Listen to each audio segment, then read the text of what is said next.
Online वाले बच्चे एक बार कंफर्म करो ऑडियो वीडियो क्लियर है। पढ़कर आए हैं इससे पहले का? हम तो आए नहीं थे। जो भी चीजें हमने डिस्कस की लास्ट, हम कहाँ थे? स्टेट मशीनरी पे ना। स्टेट मशीनरी के अंदर पार्ट 6 ऑफ इंडियन कॉन्स्टिट्यूशन को हम देख रहे थे, जिसके अंदर कुछ आर्टिकल्स देखे थे हमने। सबसे पहले तो 152 से 159 आर्टिकल 52 का भी बात तो की थी कि कम से कम कि स्टेट को डिफाइन करते हैं। स्टेट की डेफिनेशन जो है वो किस में है? हाँ, बट यहाँ पे स्टेट की डेफिनेशन 152 में भी है। स्टेट के मशीनरी की बात करें तो, स्टेट के कॉन्स्टिट्यूशन की बात करें तो आर्टिकल 153, क्या एक ही पर्सन, दो या दो से ज्यादा स्टेट का गवर्नर एक ही टाइम में हो सकता है? थ्रू 1956, 154, 155, 156, कितना? 5 साल? या बेटर बेटर चीज क्या होना चाहिए? Pleasure of president. इसके बाद 157 क्वालिफिकेशन, 158 एंड देन 159 ओथ और अफर्मेशन दिलाने वाला पर्सन कौन? CJI, chief justice of India, या चीफ जस्टिस ऑफ उस स्टेट के हाई कोर्ट का चीफ जस्टिस। ठीक है। इसके बाद में हमने कुछ क्वेश्चन देखा था, दैट इज कि इसका डिस्क्रिशन जो है, कॉन्स्टिट्यूशन इसके डिस्क्रिशन की कुछ बात कहता है, और उसके लिए पावर किसको दी गई है? गवर्नर को ही दी गई है। इसी से एक स्कोप निकलता है आपके कि गवर्नर अपनी पावर का मिसयूज कर सकता है, और बहुत सारे कंडीशंस में किया भी है। लेकिन इसका मतलब हमको ये पोस्ट हटा देना चाहिए? मिसयूज कर सकता है तो नहीं, बल्कि हमको क्या करना चाहिए सॉल्यूशन के अंदर? सरकार या कमीशन और पुंछी कमीशन की जितनी भी रिकमेंडेशन है उनको इम्प्लीमेंट हमको कर देना चाहिए। सोचो, इतना टाइम पहले 1983, 2007, इतने टाइम पहले लोगों ने रिकमेंड कर दिया है, लेकिन फिर भी अभी तक इम्प्लीमेंटेशन उसका नहीं हुआ है। और ये तो समझ में आ जा रहा है बैकग्राउंड के अंदर की इम्प्लीमेंटेशन क्यों नहीं हुआ, क्योंकि कोई भी गवर्नमेंट अपने हाथ से जो है वो पावर देना नहीं चाहेगी। अब हम बात करते हैं power and functions of governor. क्या लास्ट में मैंने कंक्लूजन वाला पॉइंट लिखाया था कि गवर्नर की पोस्ट जरूरी क्यों है? नहीं, पुंछी कमीशन के हमने वो सारी चीजें लिख ली थी। ठीक है, एक लास्ट कंक्लूड करते हुए एक लास्ट पैराग्राफ लिख लो इसके अंदर। Indispensability of governors office, indispensability of governors office, इसका मतलब गवर्नर का ऑफिस जरूरी क्यों है, क्यों ऐसा है जिसको आप डिस्पेंस नहीं कर सकते। इसका पूरा कंक्लूजन मैं लिखा रही हूँ, और आपको ये जो कंक्लूजन है, जब भी गवर्नर को लेके कोई भी क्वेश्चन आएगा तो आपको फाइनल वे के अंदर ये आउटकम लिखना है। ठीक है, आप इसको कंक्लूजन ही मान लो कि आपके आंसर का कंक्लूजन है। अगर क्वेश्चन गवर्नर के पावर के मिसयूज या उसके बेटरमेंट के लिए पूछा गया है तो लिखें, the function of the governor, the function of the governor are diverse and important, are diverse and important. The functions of the governor are diverse and important. Full stop, full stop. Functioning in normal times, functioning in normal times as the constitutional head of the state, as functioning in normal times as the constitutional head of the state, and as a vital link between the union and the state, and as a vital link between the union and the state, comma, he becomes an urgent and an agent of he becomes an agent the union of the union in certain special circumstances, in certain special circumstances. For example, when a proclamation under Article 356 is in operation.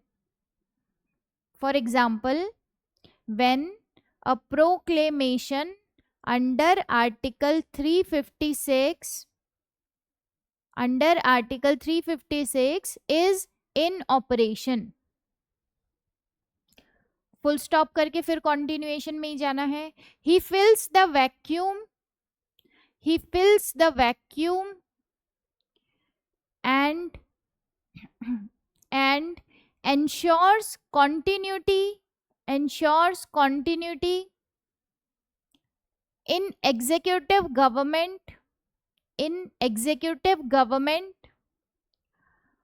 for short period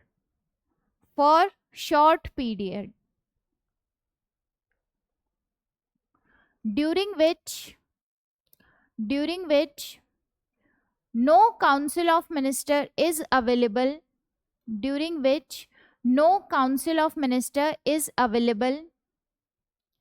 to aid and advise him.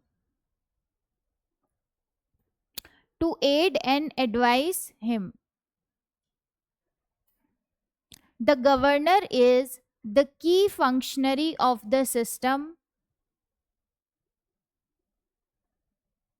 The governor is the key functionary of the system. Full stop. No other constitutional functionary of the system. Full stop. No other constitutional functionary can discharge these responsibilities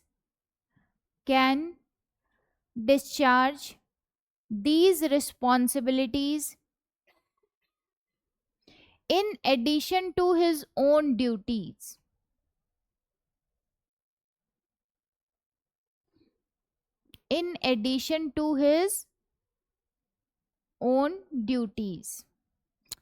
We are therefore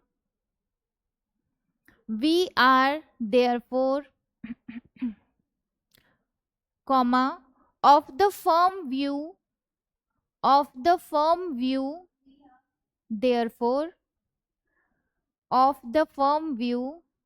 that it is an office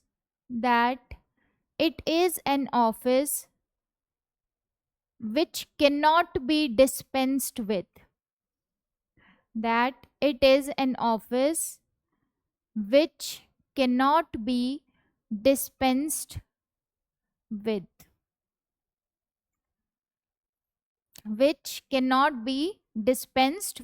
मतलब इतना important office है कि इसको हम फिर छोड़ नहीं सकते. ठीक है, अब हम आते हैं powers and functions of governor.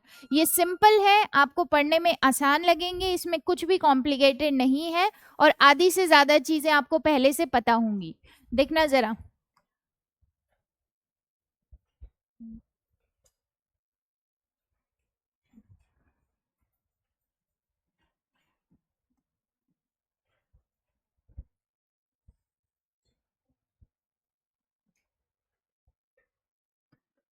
President किस किस को याद है? ठीक है, मैं आपको कंपैरिजन वे में बता रही हूं ताकि आपको ध्यान रहे कि क्या क्या चीजें इसके अंदर सिमिलर है.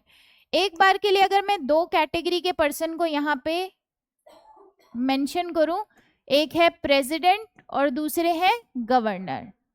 एक एक पावर जो है इनकी हम वही सेम कंपेयर करते हुए देखेंगे. ठीक है, इनकी कुछ पावर्स को हमने आपके क्लासिफाई किया था कि कुछ एग्जीक्यूटिव पावर है, कुछ लेजिस्लेटिव पावर है, कुछ फाइनेंशियल पावर है, इस तरीके की। और कुछ स्पेसिफिक पावर थी जो कि किससे रिलेटेड थी, इमरजेंसी से रिलेटेड थी। तो पहली बार यहाँ पे इमरजेंसी से रिलेटेड एक ही कैटेगरी के अंदर आएगा, दैट इज 356 में इनके पास पावर है।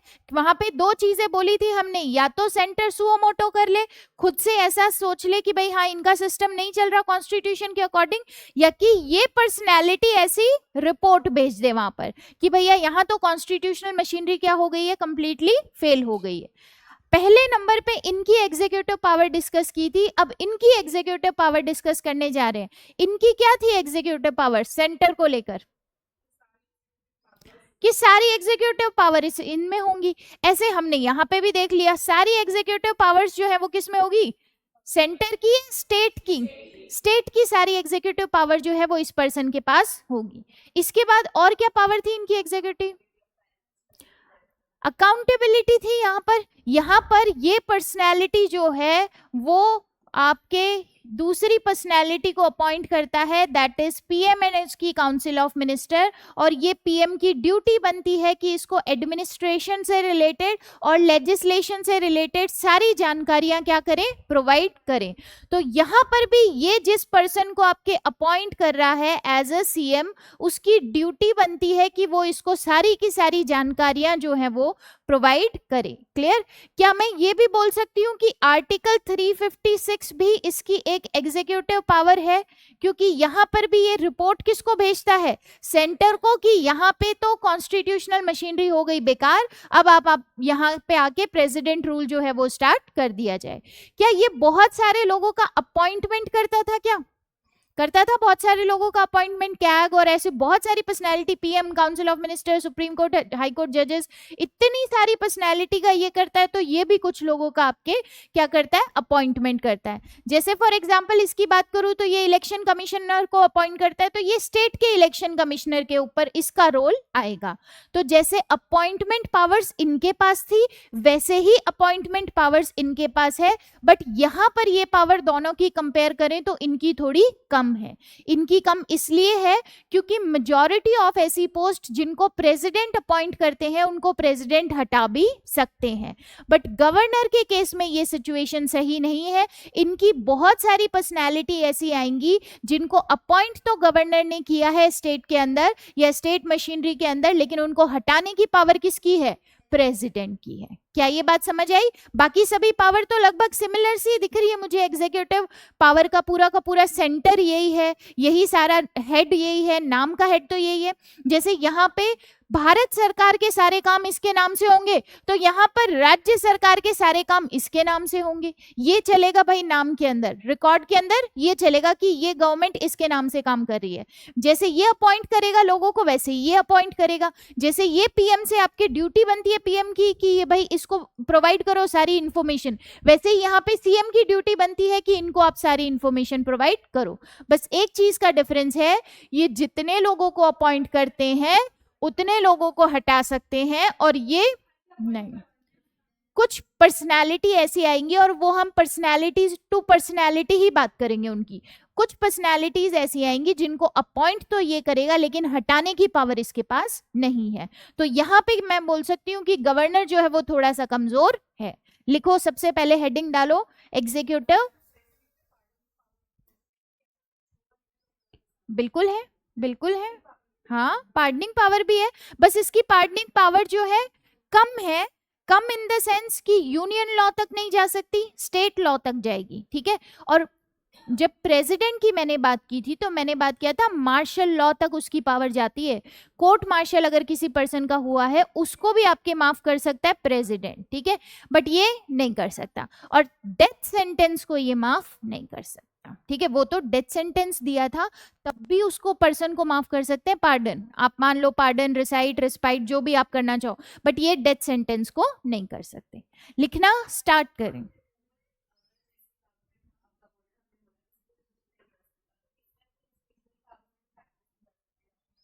डिस्क्रिशनरी पावर नहीं, वो तो कॉन्स्टिट्यूशन में जिस चीज के लिए लिख दिया, पहली बात तो सबके लिए नहीं है, सारी पोस्ट जो वो अपॉइंट करता है, ऐसा नहीं है कि सारी पोस्ट को वो रिमूव नहीं कर सकता।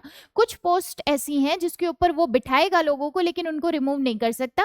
और इसलिए नहीं कर सकता क्योंकि उनको रिमूवल का जो प्रोसीजर है वो कॉन्स्टिट्यूशन में मेंशन है कि ये ऐसे ही हटेगा, ये पर्सन प्रेसिडेंट के थ्रू ही हटेगा। तो वहां तो डिस्क्रिशन यूज करने का चांस ही नहीं बनता है, क्योंकि वहां तो क्लियर कट पावर मेंशन है ना, कॉन्स्टिट्यूशन में ही मेंशन है। क्लियर? लिखना शुरू करें, थोड़ा लिखने का आज हमारा ज्यादा है, ठीक है? क्लियर? क्या सेम है प्रेसिडेंट गवर्नर? एक डिफरेंस है, और वो क्या है?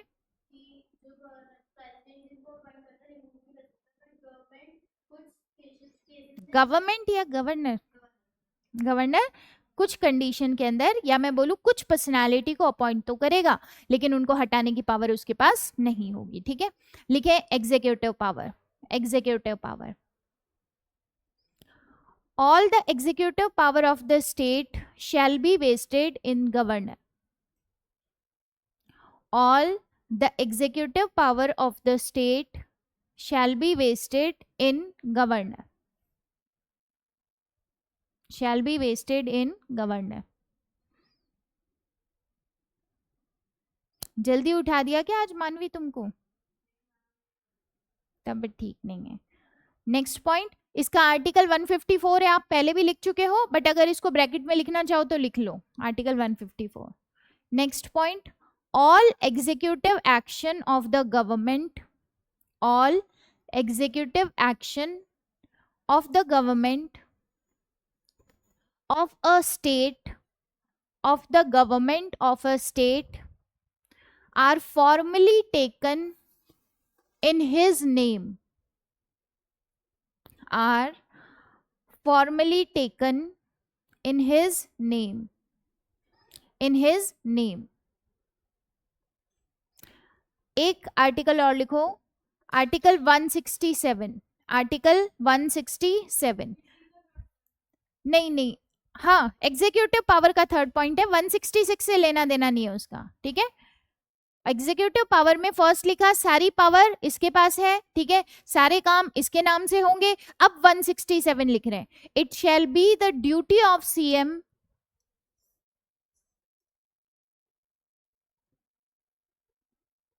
It shall be the duty of CM. अब इसके अंदर एरो बना के 3 पॉइंट लिखने हैं, पहले लिखो फिर मैं समझाती हूँ। It shall be the duty of CM, number 1, to communicate the governor, to communicate the governor all administrative and legislative decision of council of minister, to communicate the governor all administrative and legislative decisions of council of minister. Number 2, second arrow, to furnish such information, to furnish such information as the governor may call for, as the governor may call for. And third, if the governor so requires, if the governor so requires, to submit for the consideration of council of minister, to submit for the consideration of council of minister, to submit for the consideration of council of minister any matter on which a decision has been taken by a minister, any matter on which a decision has been taken by a minister, but which has not been considered by the council, but which has not been considered by the council. ठीक है, बताएं जरा पढ़ के क्या समझ आ रहा है।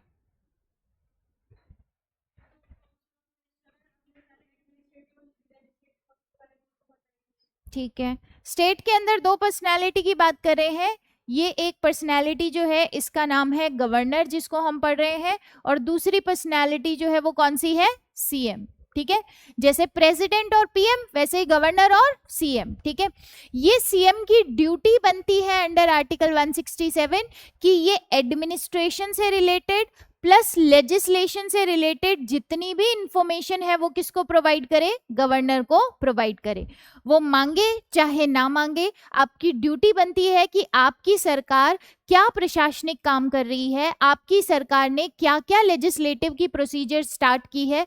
देखो, जब भी लेजिस्लेटिव प्रोसीजर्स की बात आती है, हम देखेंगे लेजिस्लेशन के अंदर बिल्स जो है वो पास होते हैं आपके लोकसभा, राज्यसभा, सेंटर की बात करूं, और यहाँ पे विधानसभा, विधान परिषद। बट वो प्रोसेसिंग कहाँ से शुरू होती है, वो प्रोसेसिंग शुरू होती है सरकार से। सरकार ही तो किसी चीज के लिए बोलती है ना कि भाई हम हमारे लोगों को ये चीज प्रोवाइड करेंगे, तो हम इसके लिए एक नया बिल जो है वो लेकर आ रहे हैं। फिर बाद में वो बिल पास करने का काम कहाँ होता है, लेजिस्लेटर के पास होता है। बट स्टार्टिंग जो है वो सरकार के पास होती है सारी जानकारी की लेजिस्लेशन का भी कौन सा प्रोसीजर हमने स्टार्ट कराना है, कौन सा बिल हम इंट्रोड्यूस करना चाहते हैं और कौन सी फैसिलिटी हम इन लोगों को देना चाहते हैं। उसके बाद उसको पास कराना होगा आपको विधान सभा से। तो इसकी ड्यूटी बनती है कि ये ऐसी सारी जानकारी किसको देगा, गवर्नर को बैठे बैठे देगा। भाई ये तो नाम का हेड है ना, इसको तो पता नहीं है कि क्या चल रहा है क्या नहीं चल रहा। प्लस सेकंड कंडीशन में ये एजेंट भी है सेंटर का, तो सेंटर भी इससे पूछेगा क्या चल रहा है भाई तुम्हारे स्टेट में, और कल को डांट पड़ेगी अगर कुछ भी उल्टा सीधा चल रहा होगा, तो डांट पड़ेगी कि इतना ये वाला बिल लेके आ रहे थे, तुमको पता ही नहीं है इतनी चीज के बारे में, क्योंकि वहां का एजेंट है, रिप्रेजेंटेटिव है, तो ध्यान रखना पड़ेगा। तो पहली बात सीएम की ड्यूटी बनती है। सेकंड कंडीशन, सेकंड लाइन में ये बोला गया है, जब भी ये ऐसी इंफॉर्मेशन मांगे तब भी सीएम जो है ऐसी इंफॉर्मेशन इनको फर्निश करेंगे कि ये लो भैया ये इंफॉर्मेशन रही। ठीक है, नंबर पहली लाइन में मैंने बोला है मांगे चाहे ना मांगे, मैं सीएम हूं, मुख्यमंत्री हूं, तो मुझे इंफॉर्मेशन देनी टाइम टू टाइम पड़ेगी। नंबर 2 पे हम बोल रहे हैं कि जब आपसे गवर्नर मांगेगा कि मेरे को ये पर्टिकुलर लेजिस्लेशन के बारे में बताओ, ये पर्टिकुलर प्रशासनिक काम के बारे में बताओ, तो तब भी आपको देना पड़ेगा।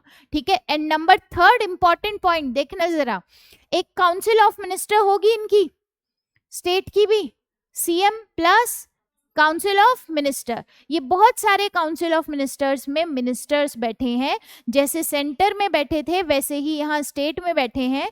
कोई भी ऐसा टॉपिक, कोई भी ऐसा टॉपिक जिसमें से हम सब लोगों ने, एक पर्सन ऐसा है, मानवी ऐसी है मानो, जिसने डिसाइड कर लिया कि हमको ये काम करना चाहिए, हमको लेजिस्लेशन का ये बिल लाना चाहिए, बट अभी तक हम सब ने मिलकर डिस्कस नहीं किया है। नो डाउट उसका काम अकेले तो एग्जीक्यूट नहीं हो सकता, क्योंकि हम सब क्या है, काउंसिल है, हमारे डिसीजन कलेक्टिव ही होंगे, तो अकेले उसका डिसीजन से तो कुछ नहीं हो सकता। तो अगर कोई ऐसा मैटर है जिसमें से एक मिनिस्टर ने कोई डिसीजन ले लिया है, उसको कोई बात समझ में आ रही है, तो गवर्नर बोलेगा सीएम को कि भैया ये जो बात ये कह रहा है ये पर्सन आपका मिनिस्टर, इस बात को जरा सारे लोगों के बीच में डिस्कशन इसका करा लो, इस बात के बारे में काउंसिल ऑफ मिनिस्टर में डिस्कशन आप करा लो, और फिर जो भी डिस्कशन के हिसाब से जो भी पॉजिटिव नेगेटिव आउटकम निकलता है उस अकॉर्डिंग काम करना स्टार्ट कर दो। सीएम की ड्यूटी बनती है कौन सी इंफॉर्मेशन पहुंचाना गवर्नर को, लेजिस्लेटिव और एडमिनिस्ट्रेटिव। देखो दोपहर का टाइम है, आपको नींद आ रही है, थोड़ा जोर से बोलो, तब आपकी नींद अपने आप उड़ जाएगी। ठीक है, सो तो नहीं गए, उठ जाओ, सारे लोग उठ जाओ, कृष्ण जन्माष्टमी है आज, भगवान जी गुस्सा हो जाएंगे, फैन बंद कर दो, बिल्कुल फैन बंद, पर सो मत जाना उसके बाद बिल्कुल ही कि मैम अब तो रिलैक्स हो गया। हाँ, क्या हो गया, इतना सा छूटा है, इतना सा 2 लाइन, बस 2 लाइन लिखाई है, तो क्लास के बाद कर लेना। ठीक है, हाँ पानी वानी पी लो भाई, चाय मंगाऊं, नहीं चाय भी नहीं पीते हम फास्ट में, बड़ा तगड़ा वाला फास्ट रखते हो, तुमने भी रखा है क्या, है कितने लोगों का है, ठीक है, भगवान प्रसन्न होंगे आपसे। ना ना, मैंने तो पूछा, ये बंदर हैं सारे, जब तक ऐसे करोगे नहीं तब तक ऐसे करते नहीं है ना। ऐसे ऑफेंड तो नहीं हो जाओगे बंदर बोलने से। अच्छा है मैंने जानवर बोला है, हम भी एनिमल्स ही हैं, कुछ अलग नहीं है। देखो जरा, आर्टिकल 167 सिंपल सी बात बोलता है कि भैया सीएम भाई साहब आप सारी इंफॉर्मेशन गवर्नर को देते रहो, ठीक है, जब वो मांगे तब भी इंफॉर्मेशन देते रहो। देन उसके बाद आपके एक मिनिस्टर ने कोई डिसीजन ले लिया, अभी तक आपने कोई उसके ऊपर कंक्लूजन किया नहीं है, तो आप उस चीज को डिस्कस करने के लिए गवर्नर बोलेगा इनसे कि यार ये क्या कर रहे हो, डिले क्यों कर रहे हो, इस बात को डिस्कस कर लो, तो सारे लोग उसको डिस्कस करेंगे। सीएम करवाएगा ना, क्योंकि यहाँ का नेता तो कौन है, सीएम है, चीफ मिनिस्टर तो वही है, सबसे बड़ा मिनिस्टर वही है, तो वो फिर सबको बोलेगा कि भैया चलो इस बारे में डिस्कस हम कर लेते हैं, ठीक है। फिर आर्टिकल 356 लिख लो, next executive power, next executive power of governor, article 356, a report on the failure of constitutional machinery, a report on the failure of constitutional machinery is sent by the governor, is sent by the governor। And next point में इसके appointments लिख लो, किसको appoint करता है सबसे पहला, CM and council of minister, advocate general of state, advocate general of state, state election commissioner, state election commissioner, chairman and member of, हाँ धीरे, state election commissioner, chairman and members of state public service commission, chairman and members of state public service commission। ये दोनों personality जो हमने लिखी हैं, एक state का इलेक्शन कमिश्नर और ये chairman and members of state public service commissioner, इनको हटाने की पावर इसके पास नहीं है, ये दोनों हटते हैं थ्रू प्रेसिडेंट या बाय प्रेसिडेंट। इसके बाद लिखो, also appoints the vice chancellor of universities in the state, also appoints the vice chancellor of universities in the state. Vice chancellor को अपॉइंट कर रहा है क्योंकि चांसलर ये खुद होता है, ठीक है, चांसलर कौन होता है, ये खुद होता है, गवर्नर खुद होते हैं। ये लाइन लिखाने की तो जरूरत नहीं है ना कि प्रेसिडेंट जितने लोगों को बिठाते हैं उतने लोगों को हटा भी सकते हैं और इनको ये पावर नहीं है।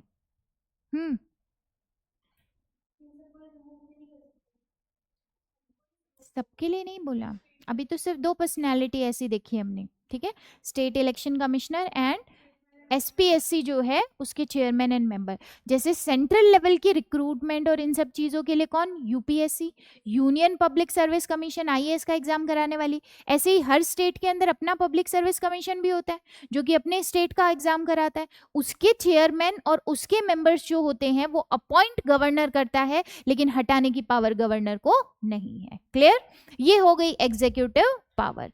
अब हम बात करेंगे इनकी लेजिस्लेटिव पावर। क्या लगता है क्या होंगी लेजिस्लेटिव पावर्स, बिल, वहां याद करो प्रेसिडेंट की क्या थी लेजिस्लेटिव पावर्स, नंबर 1, अरे नंबर 1 पार्लियामेंट का पार्ट थे, पार्लियामेंट का पार्ट थे, तो यहां पर भी ये क्या है, ये पर्सनैलिटी गवर्नर प्लस विधानसभा प्लस विधान परिषद। अब ध्यान रखना है विधान परिषद सारे स्टेट्स में नहीं होगी, ठीक है, तो जहां पर विधान परिषद नहीं है वहां पर विधानमंडल, स्टेट लेजिस्लेचर का मतलब होगा गवर्नर प्लस विधानसभा। मतलब ये नहीं सोचोगे कि कोई चीज छूट रखी है या ये कमी है किसी चीज की, कोई कमी नहीं है, वहां पर स्टेट लेजिस्लेशन जो है वो मिलके बना होगा गवर्नर प्लस विधानसभा। क्या हमने वहां पर ये बात की थी कि 2 हाउसेस हमारे पास वहां पर थे, नंबर 1 हाउसेज लोकसभा और राज्यसभा। यहाँ पे भी मैं 2 हाउसेज बना रही हूं, जिसके अंदर एक है कौन सा, विधान सभा और विधान परिषद। इसी को हम लेजिस्लेटिव काउंसिल बोलते हैं, इसी को हम लेजिस्लेटिव असेंबली बोलते हैं। क्या पावर थी वहां पे प्रेसिडेंट के पास इन सबको लेके? नॉमिनेट करने की पावर थी क्या? ऐसा कुछ था लोकसभा के अंदर?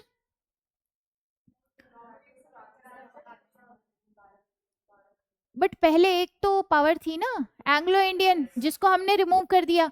तो इनके पास भी थी एंग्लो इंडियन एक यहाँ पर, ठीक है, जिसको बाद में क्या कर दिया गया, रिमूव कर दिया गया। 104th कॉन्स्टिट्यूशन अमेंडमेंट, ध्यान हो तो हमने देखा था 104th कॉन्स्टिट्यूशन अमेंडमेंट से ये पावर हमने हटा दी, मतलब एंग्लो इंडियन को अब हमको रिप्रेजेंटेशन देने की जरूरत नहीं है। बट यहाँ पे भी रिप्रेजेंटेशन दिया गया था। विधानसभा के अंदर एक पर्सनैलिटी जो है, एक मेंबर, उसको गवर्नर नॉमिनेट करेगा, और वो कौन होगा, एंग्लो इंडियन। क्या वहां पे राज्यसभा के लिए भी नॉमिनेट करते थे? करते थे। ये भी नॉमिनेट करेगा विधान परिषद के लिए 1/6 मेंबर्स को। कितने मेंबर्स को? 1/6 मेंबर्स। अभी जब हम विधान परिषद का स्ट्रक्चर देखेंगे तो हमको समझ आ जाएगा कि भैया इतना इतना स्ट्रक्चर है, तो इसका मतलब इसका 1/6 मेंबर जो है वो आपके कौन नॉमिनेट करेगा, गवर्नर नॉमिनेट करेंगे। और कहां से नॉमिनेट करेंगे, वो कहां से नॉमिनेट करते थे राज्यसभा में? Literature, art, science, social service, और ये करेंगे कोऑपरेटिव सोसाइटी से भी। उनसे तो करेंगे ही करेंगे, प्लस एक चीज यहां पे ऐड होगी, that is cooperative societies. Cooperative societies, क्या क्लियर है? क्लियर? क्या वो पर्सनालिटी ये काम करता था कि जब हेड जो है, इसका हेड नहीं है, स्पीकर, डेप्यूटी स्पीकर नहीं है, तो किसी पर्सन को एब्सेंट है या वेकेंट है? वेकेंट पक्का। एब्सेंट होगा तो कौन काम करेगा? पैनल काम करेगा, ठीक है। जब ये पर्सनालिटी वेकेंट है, इस क्लास का मॉनिटर वेकेंट है और उस क्लास के मॉनिटर भी दोनों वेकेंट है, तब ये क्या करते हैं, गवर्नर इन्हीं लोगों में से एक पर्सन को नॉमिनेट कर देंगे कि भैया आप अभी के लिए क्लास मॉनिटर बन जाओ। क्या यहाँ पर भी ये सेम काम होगा? उन्होंने भी सेम काम किया था। ये सारी पावर्स आपके गवर्नर की भी स्टेट लेजिस्लेशन के मामले में सिमिलर है।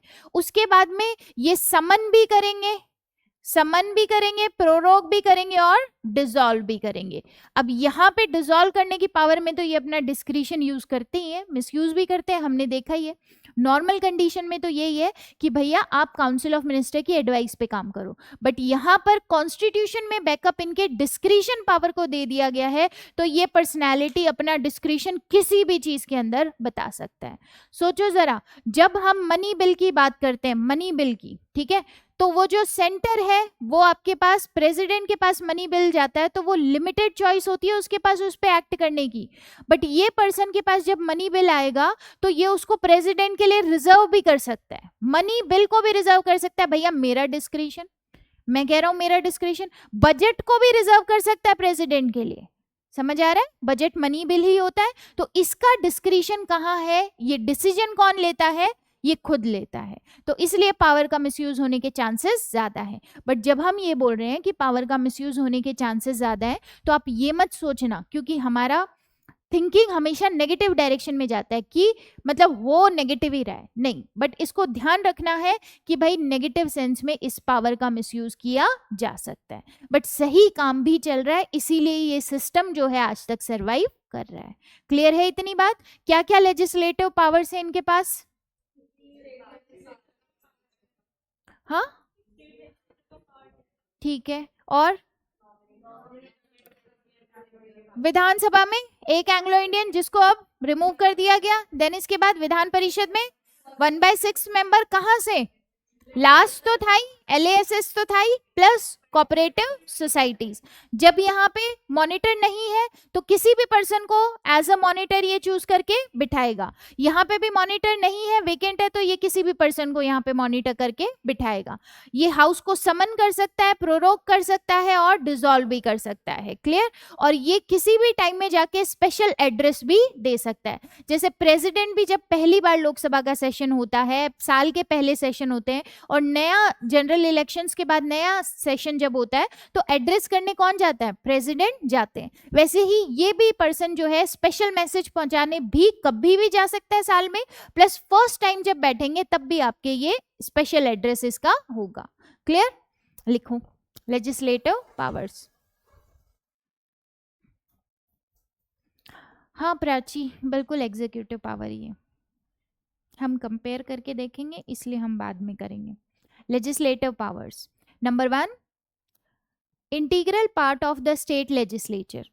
Integral part of the state legislature, इसके अंदर ब्रैकेट में लिखना governor plus Vidhan Sabha plus Vidhan Parishad, governor plus Vidhan Sabha plus Vidhan Parishad. Next, he can nominate 1 member.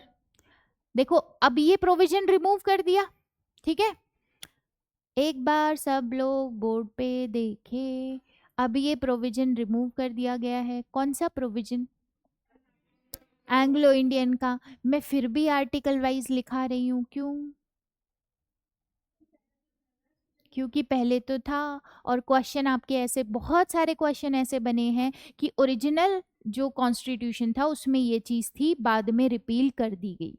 तो आप कंफ्यूज नहीं होना, यहाँ पे साइड में लिख लेना removed by 104th constitution amendment, लेकिन ये इस आर्टिकल के अंदर था, ये बात ध्यान रखना।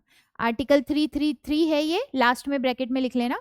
He can nominate 1 member, he can nominate 1 member to legislative assembly, to legislative assembly from Anglo-Indian community, from Anglo-Indian community।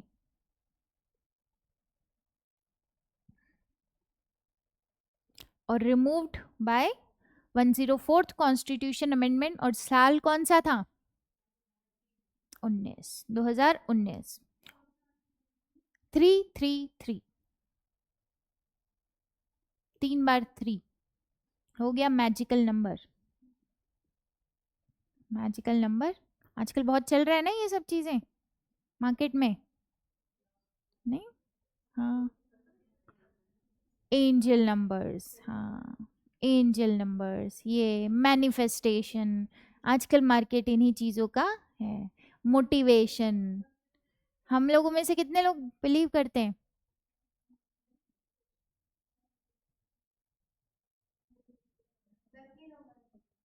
Lucky number में नहीं, लकी नंबर क्या होते हैं?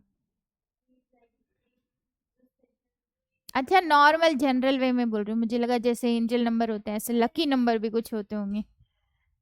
एक चीज याद रख लेना, थोड़े टाइम बाद वैसे खुद भी समझ जाओगे, हार्ड वर्क का कोई ऑल्टरनेटिव नहीं है, काम करना पड़ता है, जेन्युइनली काम करना पड़ता है।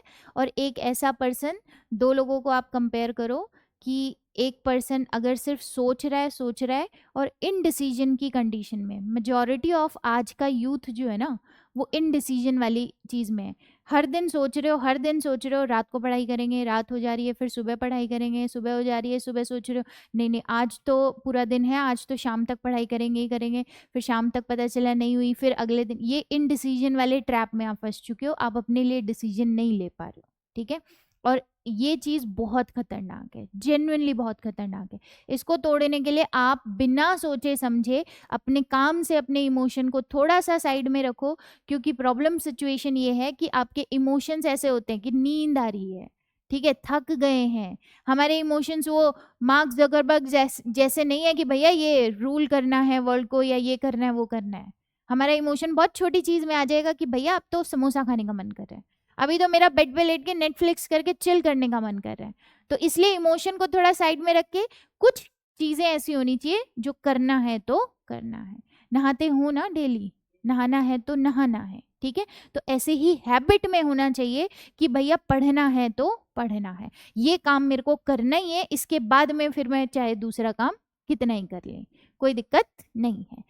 और आई गेस तुम्हारी नींद भाग गई होगी जो मैंने ये मोटिवेशन स्पीकिंग की है ना, थोड़ा ठीक है।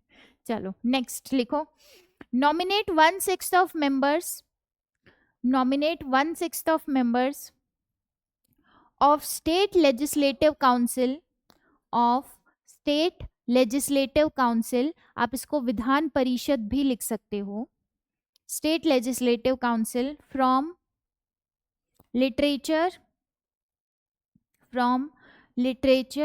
Art, science,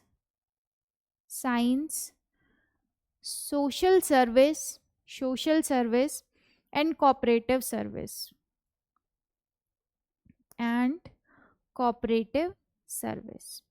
article 171. Governor can summon, prorogue and dissolve.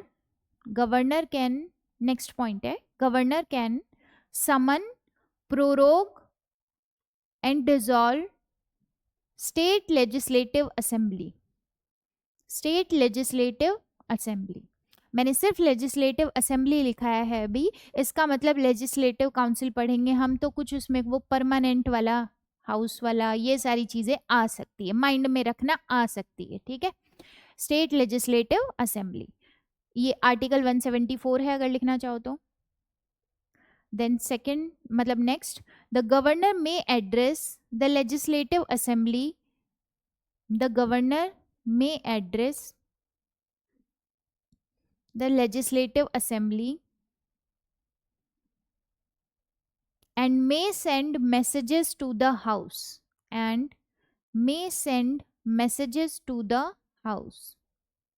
वैसे ये चीज तो ध्यान रही जाएगी कि जनरल इलेक्शन के बाद जैसे वहां पे प्रेसिडेंट आते हैं एड्रेस करने, वहां पे यहाँ पे गवर्नर आते हैं, ठीक है। इंपॉर्टेंट बात तो आर्टिकल 180 और 184 वाली लिख लो, ये जो कि भैया जब क्लास का मॉनिटर एब्सेंट है, मतलब वेकेंट है, क्लास मॉनिटर की सीट वेकेंट है, तब क्या करना है, किसी भी एक पर्सन को प्रिसाइड ओवर करने के लिए नॉमिनेट करना है, ये लिखो, अपॉइंट करना है। He can appoint any member of legislative assembly LA, he can appoint any member of LA to preside over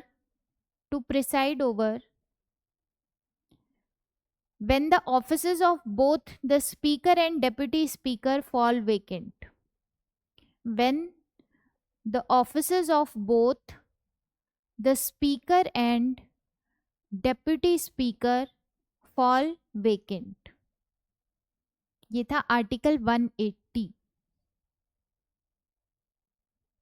next point, he can appoint any member, अब की बार लेजिस्लेटिव असेंबली से कहा, legislative council, he can appoint any member of legislative council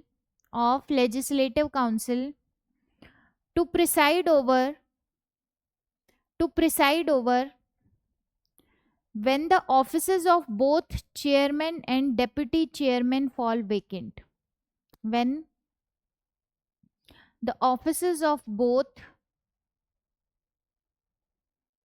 chairman and deputy chairman fall vacant। यहाँ पे दूसरे house में एक डिफरेंस आएगा सेंटर से, और क्या आएगा वो difference,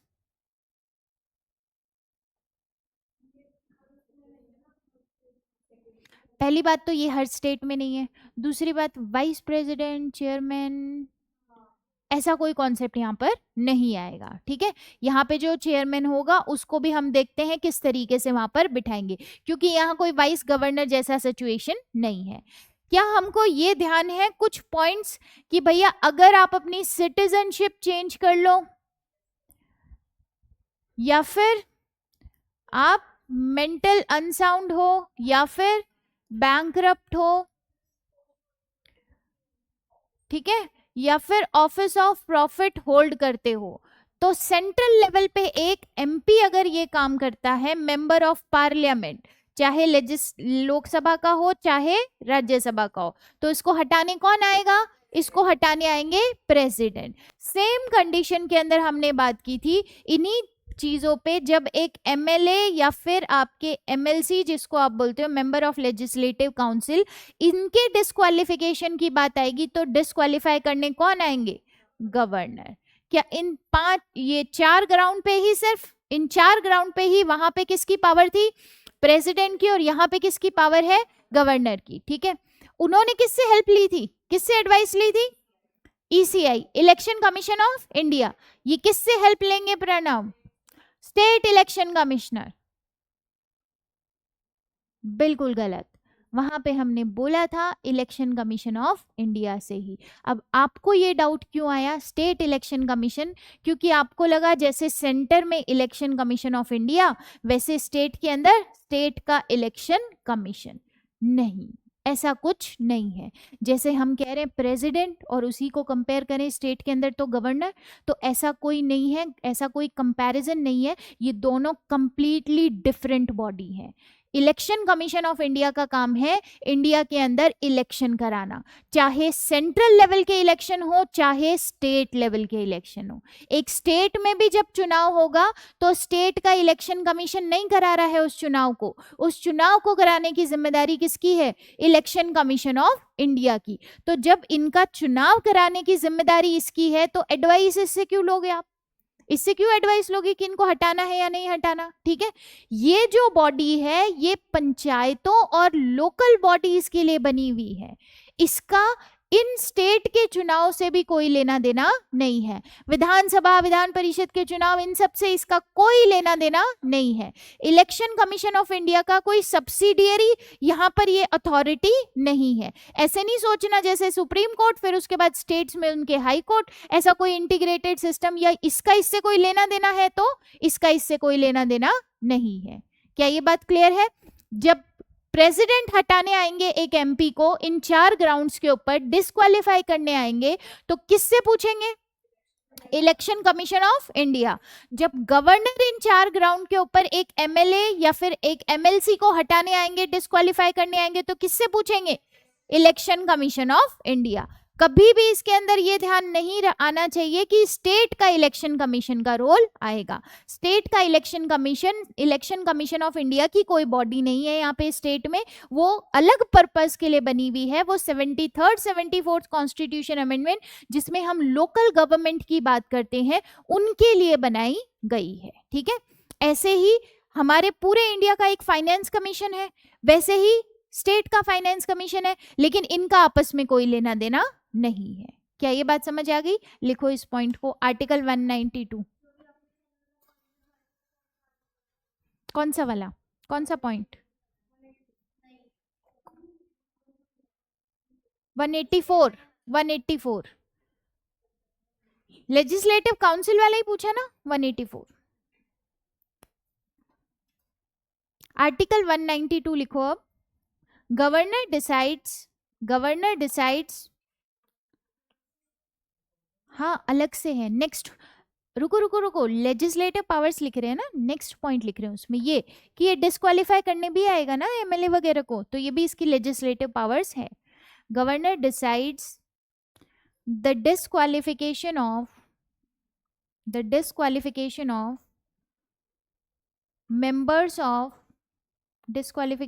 members of state legislature in consultation with the election commission of India. In consultation with the election commission of India. In consultation with the election commission of India. 192.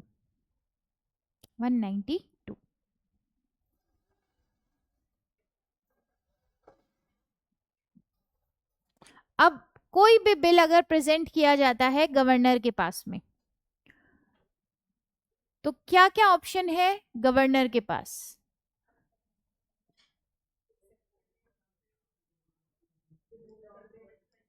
अरे लिखने तो दो, रुको तो सही, इतनी क्या जल्दी है।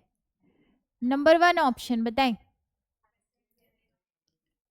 Gives his accent. ठीक है, अगर एसेंट दे दी तो क्या हो जाएगा? बिल पास हो जाएगा, तो क्या बन जाएगा? एक्ट बन जाएगा। ठीक है, अब ये बिल क्या हो गया? एक्ट बन गया। ठीक है, इसके बाद second condition, withhold is assent, और विदहोल्ड कर लेगा तो क्या होगा?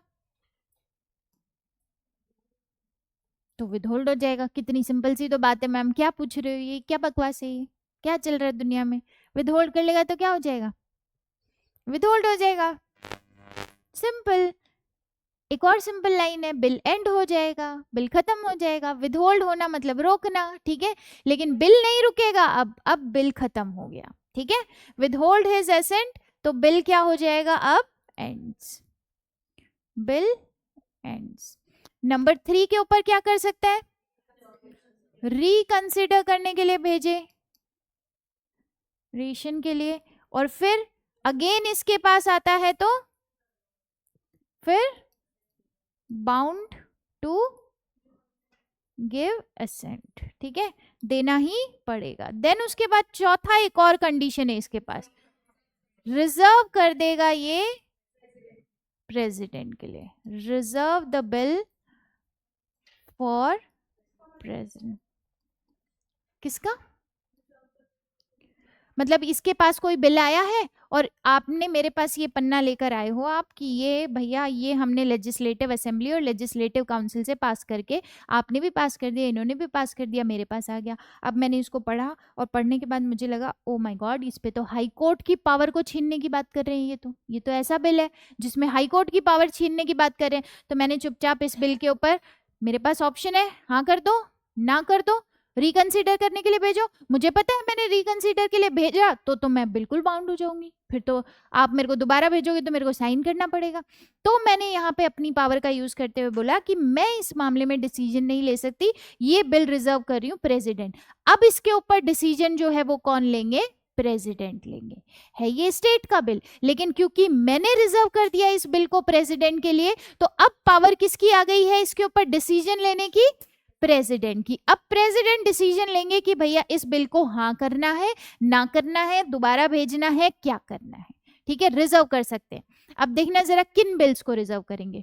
पहली बात तो उसका डिस्क्रिशन है, ठीक है, उसका डिस्क्रिशन किसी भी बिल को लेकर हो सकता है, लेकिन एक चीज मैंडेटरी है, जब भी हाई कोर्ट की पावर को इंपैक्ट करता हुआ कोई भी बिल आए, हाई कोर्ट की पावर को, कभी भी आपका स्टेट, राज्य सरकार ऐसा कोई बिल पास कर रही है जिसके अंदर उच्च न्यायालय जो है, हाई कोर्ट जो है, उसकी पावर को कम कर रहे हो, उसका कुछ स्ट्रक्चर में कुछ भी छेड़खानी करने की कोशिश कर रहे हो, या कुछ भी इंपैक्ट उसका हाई कोर्ट के ऊपर आ रहा है, तो इसके लिए मैंडेटरी है कि ऐसा बिल ये प्रेसिडेंट को रिजर्व करेगा।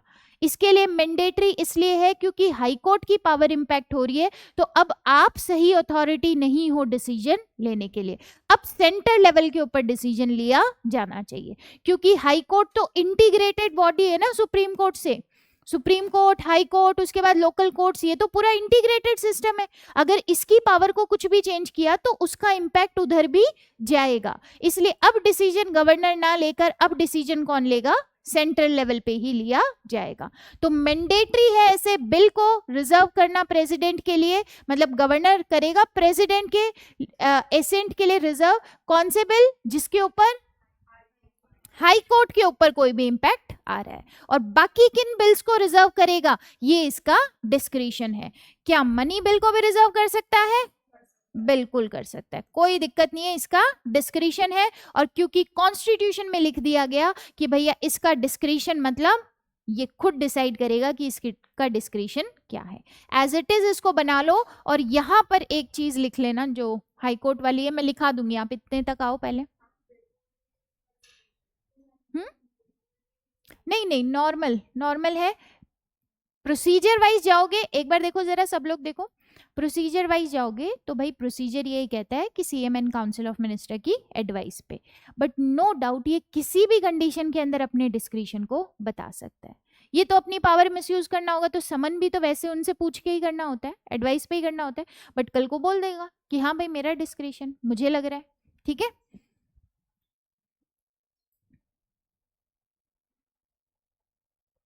आप यहाँ पे आओगे ना, जब तक रिटर्न फॉर रिकंसिडरेशन लिखना, इसके बाद मैं लिखाऊंगी रिटर्न फॉर रिकंसिडरेशन, या इधर ही लिख देती हूँ, इफ अगेन पास्ड विथ और without amendment he is bound to give his assent.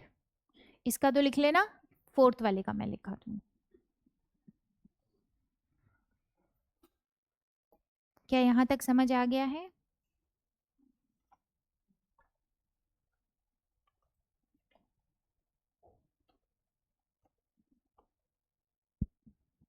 बताना हो जाए जब।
कैसे डिटॉक्सिफाई हो जाती है बॉडी?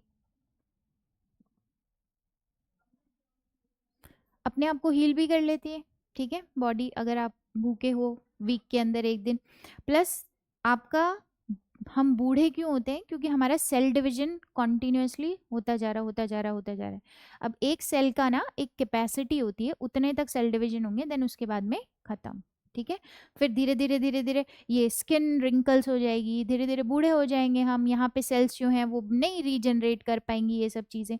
बट जितना आप कम खाना खाते हो, ये साइंटिफिक प्रूवन फैक्ट है, जितना आप कम खाना खाते हो, जितना रोटी वोटी सब कम कर दोगे, उतना ही ज़्यादा आपकी सेल्स जो हैं वो स्लो स्पीड में एजिंग करती है, स्लो एजिंग करती है वो। आपने कभी किसी को देखा हो ये जो लोग बहुत ज़्यादा मेडिटेटिंग स्टेट में रहते हैं, साधु वगैरह, दिन में एक टाइम, ठीक है, दिन में, मतलब इसका मतलब मैं ये नहीं कह रही भूखा रहना, ठीक है, मर जाओगे भूखा रहोगे तो। सबसे पहले चीज़ तो वो होती है, क्योंकि हमको आदत नहीं है, एकदम से ये चीज़ें नहीं की जा सकती, लेकिन हाँ खाने की क्वांटिटी जो है ना वो कम की जानी चाहिए। हाँ, इंटरमिटेंट फास्टिंग करनी चाहिए, रात के टाइम में रोटी खानी नहीं चाहिए ज़्यादा, एक रोटी बस, एक से ज़्यादा बिल्कुल नहीं, कुछ भी नहीं, चावल ले रहे हो आप, जो भी ले रहे हो कम।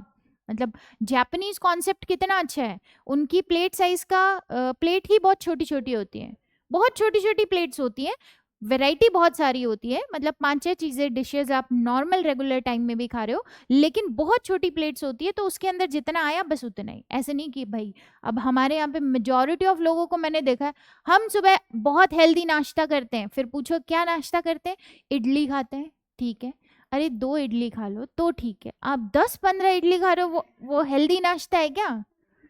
वो तो आपकी बॉडी को पूरा टाइम आपने काम पे लगा दिया, पूरा दिन वो क्या करेगी, अब प्रोसेसिंग ही करेगी, डाइजेस्ट करने में ही लग जाएगी, तो उतनी जल्दी सेल्स आपकी क्या होती है, जल्दी जल्दी जल्दी जल्दी एजिंग होती है उसके अंदर।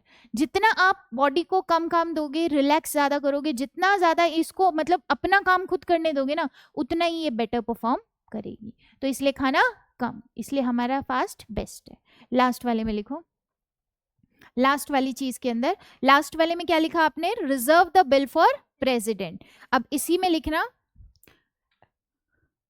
It's his discretion to reserve any bill, it's his discretion to reserve any bill, but it is obligatory if, but it is obligatory if the bill endangers, if the bill endangers the position of the state high court. It is obligatory if the bill endangers the position of the state high court. The position of the state high court. State high court. ठीक है, clear है. अब जरा आप बताना और इसका answer आप दे दोगे. मैं खुद बता रही हूं, आप दे दोगे. एक चीज पढ़ी थी हमने,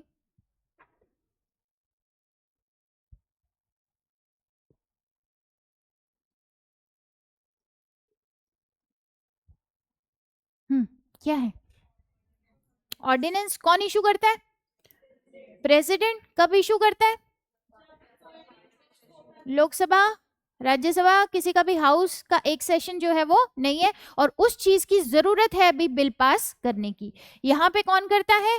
गवर्नर. ठीक है, ये भी कब करेगा? जब हाउस जो है सेशन में नहीं है. इसका ये जो ऑर्डिनेंस है ये एक्ट की तरह ही बिहेव करेगा. आप इस पे 1% ये क्वेश्चन नहीं उठाओगे कि ये बिल की तरह पास नहीं कराया गया है. ये एज ए एक्ट ही बिहेव करेगा. ये क्या एक्ट की तरह बिहेव करेगा? ये भी एक्ट की तरह बिहेव करेगा. ये उन चीजों के ऊपर आपके ऑर्डिनेंस लेकर आएंगे जो कि यूनियन लिस्ट या कॉन्करेंट लिस्ट से है. ठीक है, मतलब जिसके ऊपर पावर किसकी है? लॉ मेकिंग की, पार्लियामेंट की है. ये किस चीजों के ऊपर ऑर्डिनेंस लेकर आएंगे? स्टेट लेजिस्लेचर की जो पावर है, कॉन्करेंट भी हो सकता है, स्टेट लिस्ट भी हो सकता है. जिस चीजों के ऊपर टॉपिक्स पे स्टेट का लेजिस्लेचर ऑथोराइज्ड है आपके लॉ मेकिंग करने के लिए, उन चीजों के ऊपर ये आपके ऑर्डिनेंस लेकर आएंगे. ये कितने टाइम तक टिकता है ऑर्डिनेंस? 6 मंथ. मैक्सिमम कितने टाइम तक टिकता है? 6 मंथ प्लस 6 वीक्स. ठीक है, वीक्स हमने बोला 6 मंथ के अंदर एक सेशन तो होगा ही होगा, क्योंकि हमने बोला था कॉन्स्टिट्यूशन पार्लियामेंट के लिए क्या कहता है कि 2 सेशन के बीच में 6 महीने से ज्यादा का टाइम नहीं हो सकता. तो मुझे पता है कि 6 महीने में तो सेशन तो होगा ही होगा. चलो 6 महीने तक नहीं हुआ तो 6 महीने के लास्ट वाले दिन तो होना ही है. और उस सेशन के फिर कितना? 6 हफ्ते तक, 42 दिन. ठीक है, 6 हफ्ते तक आपके पास पावर है कि भैया ये ऑर्डिनेंस काम करेगा, इफेक्टिव रहेगा. उसके बाद अगर काम कराना है तो आप इसको बिल की तरह क्या करा लो? पास करा लो. हाउस तो सेशन में आ गया है ना, आप पास करा लो. देन उसके बाद कंटिन्यू एक्ट की तरह रख लो, और अगर खत्म करना है तो यहीं पे इसको खत्म कर दो. यहां पर भी ये जो ऑर्डिनेंस है कितना टाइम पीरियड तक? 6 मंथ प्लस 6 वीक्स. क्लियर है? सेम पावर है, लिख लो बस. Governor can promulgate ordinance. Governor can promulgate ordinance when state legislature is not in session. मेरे को भी दिखाना पड़ेगा दिव्या, आ रही हूं मैं उधर. अब when state legislature is not in session क्या है? डॉग्स का था. हाँ, when state legislature is not in session. मतलब पसंद नहीं है इसका मतलब ऐसा नहीं है कि नफरत ही है, बट एलर्जी है मुझे. मतलब अगर कोई, हाँ, अगर कोई एक ही रूम में डॉग है तो मैं नहीं सरवाइव कर पाऊंगी. ये चीज़ है. आर्टिकल 213. ऐसे इतनी बुरी आत्मा नहीं हूं मैं कि नफरत ही है मेरे को. ठीक है, आर्टिकल 213. और मैक्सिमम ड्यूरेशन क्या लिखोगे? 6 मंथ प्लस 6 वीक्स. लाइन नहीं लिखाऊं ना पूरी, क्योंकि यहाँ पे सिमिलर है. 6 मंथ प्लस 6 वीक्स लिख लें.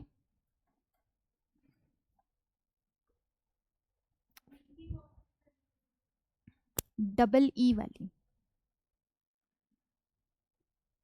ए वाली तो कमजोर वाले में हो जाती है. ठीक है, डबल ई वाली. चलो अब हम आते हैं फाइनेंशियल पावर्स. उनकी फाइनेंशियल पावर्स बताना जरा. और उनकी से मेरा मतलब किसका है? प्रेसिडेंट. क्या थी ये? प्रेसिडेंट फाइनेंस कमीशन बनाता है. चलो भाई, हाँ बनाता है. एक क्या बजट रखाने के लिए बोल रहे थे? बजट रखवाने का काम करते हैं. ठीक है, और मनी बिल जो है, मनी बिल प्रायर रिकमेंडेशन दी थी. और कंटिंजेंसी, पूरा ही लिख देते हैं, कंटिंजेंसी फंड फॉर इंडिया. ये किसके पास रहता है? इनके पास। अब बताओ जरा आप खुद, गवर्नर की पावर क्या है? सबसे पहला स्टेट फाइनेंस कमीशन का गठन करेंगे, हर 5 साल में करेंगे, लेकिन इस स्टेट फाइनेंस कमीशन का सेंट्रल फाइनेंस कमीशन से कोई लेना देना नहीं है। स्टेट के अंदर दो बॉडी ध्यान रखनी है हमको, स्टेट फाइनेंस कमीशन और स्टेट इलेक्शन कमीशन। ये आपके सेंट्रल लेवल की कोई अथॉरिटी ना हो के ये रिलेटेड है आपके लोकल बॉडीज से, ठीक है, लोकल गवर्नमेंट से रिलेटेड है। और लोकल गवर्नमेंट हमने कॉन्स्टिट्यूशन में हमेशा से मेंशन किया था क्या? 73rd and 74th constitution amendment से मेंशन किया था। पंचायत एंड नगर पालिका, म्युनिसिपैलिटीज जिनको आप कह सकते हो, तो उनके लिए ये काम करेंगे, ठीक है। सेकंड, फिर मनी बिल इन्हीं की प्रायर रिकमेंडेशन पे लेकर आओगे। बजट रखवाएंगे, ये भी बिल्कुल रखवाएंगे। और स्टेट का जो कंटिजेंसी फंड है वो किसके अंडर में होगा? गवर्नर के अंडर में होगा, ठीक है। सिमिलर है, एज इट इज सिमिलर है यहां से सारी पावर्स। लेकिन बस एक चीज ध्यान रखना, प्रेसिडेंट जो है उसका कोई डिस्क्रिशन नहीं है, बल्कि गवर्नर का डिस्क्रिशन असली में डिस्क्रिशनरी पावर है। लिखें फाइनेंशियल पावर्स।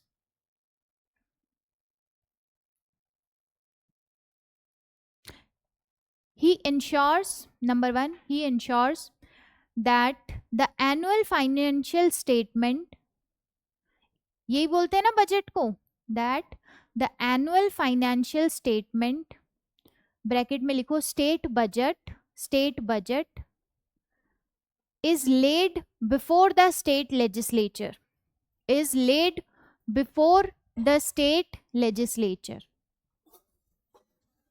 वहां पे आर्टिकल कौन सा था? 112, यहां पे है 202, 202।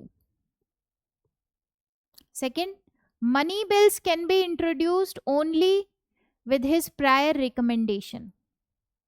Money bills can be introduced only with his prior recommendations. Number 3, contingency fund of states, arrow बना के लिख लो, अंडर कंट्रोल ऑफ गवर्नर, वहां पे कौन सा आर्टिकल था? 267, और यहाँ पे भी है 267, क्योंकि आर्टिकल 267 दोनों के कंटिजेंसी फंड की बात करता है, सेंट्रल लेवल पे भी और स्टेट लेवल पे भी।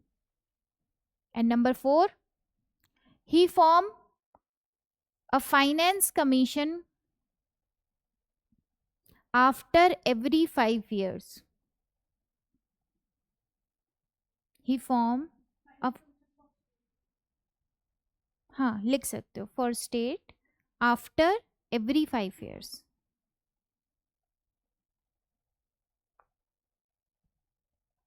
आफ्टर एवरी 5 years, ठीक है। 1-2 पॉइंट बस लिखते जाओ, थोड़ा सा 1-2 लाइन छोड़ के, फाइनेंशियल पावर में नहीं है, अलग से लिखा रही हूँ, लिखते जाओ बस।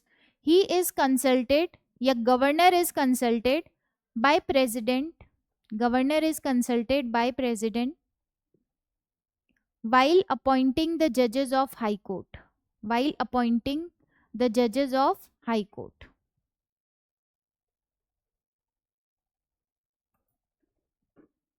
he is consulted by president while appointing the judges of high court। मतलब हाई कोर्ट का जज कौन अपॉइंट करेगा? प्रेसिडेंट करेगा, लेकिन प्रेसिडेंट किससे एडवाइस लेगा? गवर्नर से लेगा एडवाइस। क्लियर है? गवर्नर से एडवाइस लेगा, ये बात ध्यान रखना, गवर्नर की इंपॉर्टेंट पावर है। और एक डिस्ट्रिक्ट जज को लेकर लिखो, ही अपॉइंट्स डिस्ट्रिक्ट जज in consultation with the state high court. He appoints district जज in consultation with the state high court, in consultation with the state high court. ये बात अभी नहीं समझ में आएगी, ये बात आपको स्टेट के जब हम ये सब पढ़ेंगे डीएम वगैरह भी इस बार क्लास के अंदर ये सारी चीजें भी कराऊंगी स्ट्रक्चर वाइज, ठीक है। तो उसके अंदर हमको समझ में आ जाएगा। आर्टिकल लिख लो इसका, आर्टिकल 233 बहुत इंपॉर्टेंट है ये, इसको स्टार लगा दो आर्टिकल 233। और ऊपर वाला जो था वो 217 था, ये वाला इनसे पूछेंगे।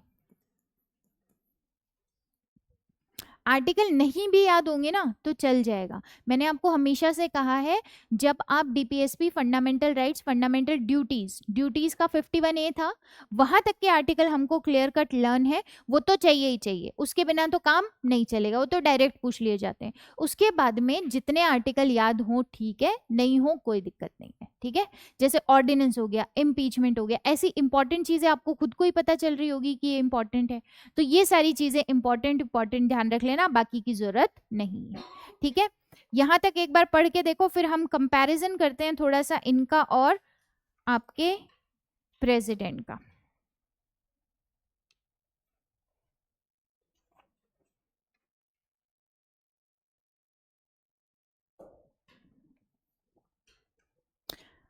अब एक बार आप बताना, कुछ तो डिस्क्रिशनरी इनकी कॉन्स्टिट्यूशन में ही पावर दी गई है, ठीक है, कुछ तो पावर इनकी कॉन्स्टिट्यूशन में ही है, जैसे स्टेट बिल को रिजर्व कर देना, जैसे कॉन्स्टिट्यूशनल मशीनरी फेल हो जाने पे रिपोर्ट भेज देना, जैसे कुछ ऑर्डिनेंस वगैरह को भी ये प्रेसिडेंट के लिए क्या कर देते हैं, रिजर्व कर देते हैं। मतलब कुछ कंडीशन में तो इनकी पावर हमने खुद ने कॉन्स्टिट्यूशन में ही बता रखी है कि भैया ये जो है स्टेट बिल को रिजर्व कर सकते हैं, ये ऐसा काम कर सकते हैं।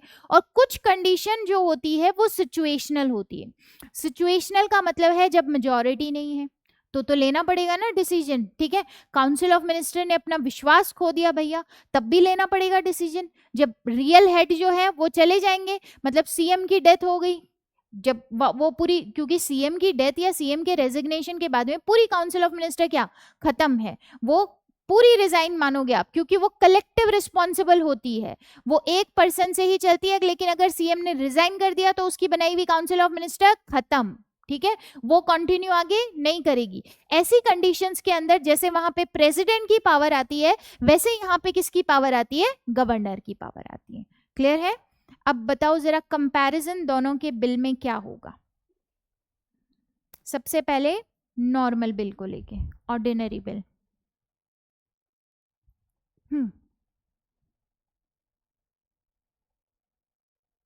क्या हुआ, क्वेश्चन नहीं समझ आया क्या? इतना सन्नाटा क्यों? एक बार क्वेश्चन रिपीट कर दो। ऑर्डिनरी बिल में प्रेसिडेंट के पास क्या पावर है और गवर्नर के पास क्या पावर है, ये मैंने दोनों को बाइफरकेट करने के लिए हमने डिवीजन कर दिया है। अब ध्यान से देखना, यहां मैं बना रही हूं प्रेसिडेंट, ये है प्रेसिडेंट, और थोड़ा तरीके से बना रही हूँ ताकि आप भी एज इट इज बना लो। और ये कौन है, गवर्नर। अब अच्छा, ये तो कंफ्यूजन नहीं होगा कि एक ही बिल आ रहा है दोनों के पास? नहीं भैया, एक बिल नहीं आएगा, ये यूनियन वाला बिल आएगा और उनके पास स्टेट वाला बिल आएगा, ठीक है।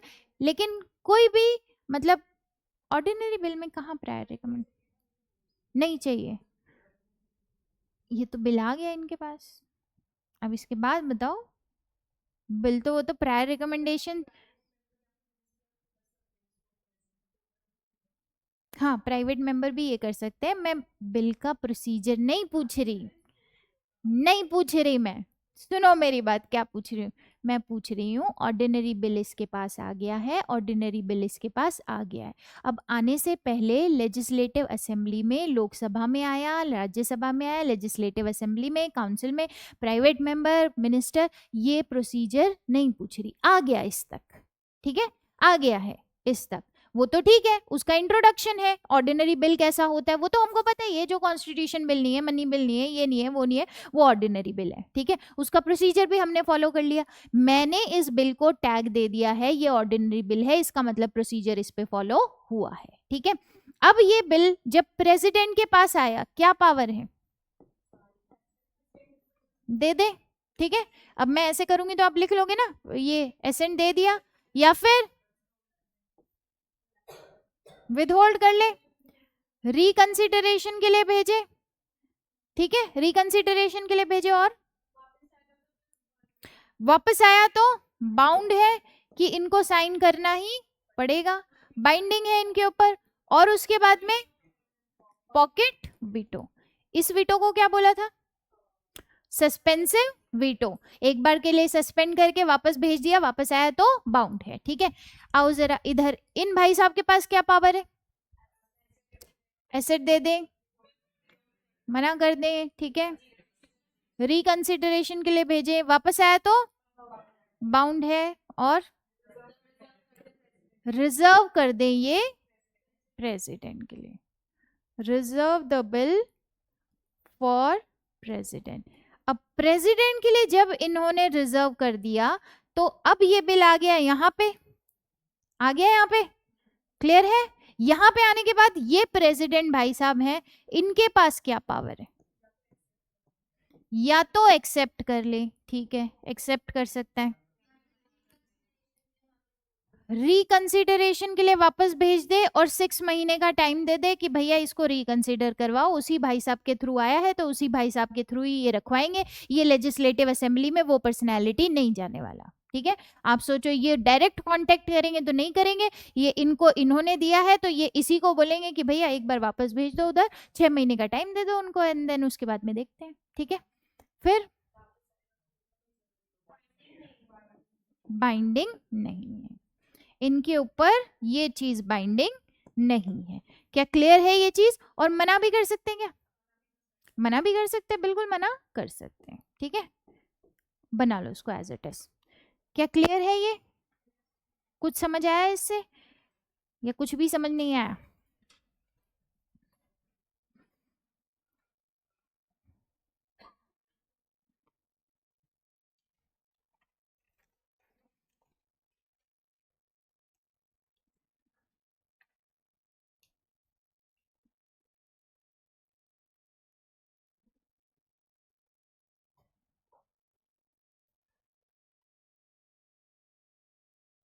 इसको वर्ड्स में लिखाने की जरूरत तो नहीं है ना, तो समझ आ जाएगा ऐसे ही, बन जाए तो बताना।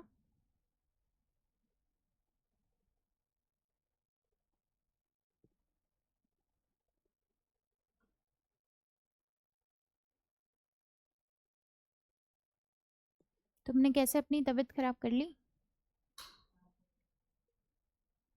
काफी टाइम से बीमार चल रही हो तुम।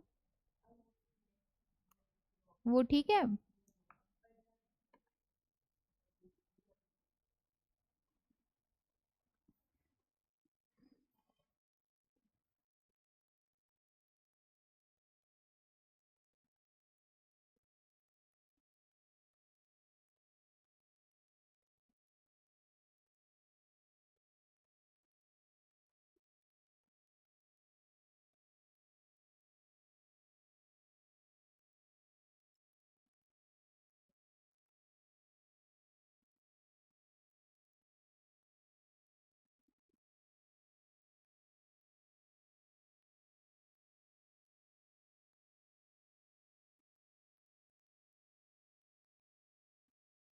ठीक है,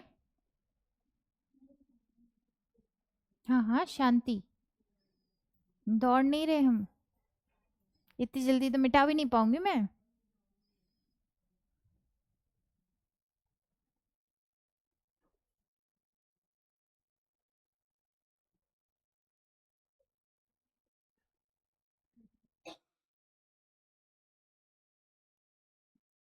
क्या ये टिक से हमको समझ आ जाएगा? एसेंट दे दी, एसेंट मना कर दी, रिकंसिडरेशन के लिए भेज दिया, ठीक है, क्लियर? अब इस बिल को मैं इरेज करके कर रही हूं। अब की बार कौन सा बिल आया भाई? Money bill. क्या दोनों के पास सेम मनी बिल आएगा? या इनके पास स्टेट का मनी बिल आएगा और इनके पास में यूनियन का मनी बिल आएगा? ठीक है, ये सारी चीजें डिलीट। और अब क्या पावर है हमारे पास, बताएं जरा। उधर क्या करेंगे वो भाई साहब? सबसे पहले सबसे पहले तो एसेंट दे सकते हैं, ठीक है, मनी बिल आया इनके पास में तो इन्होंने एसेंट दे दिया। दूसरा क्या कर सकते हैं? गरिमा,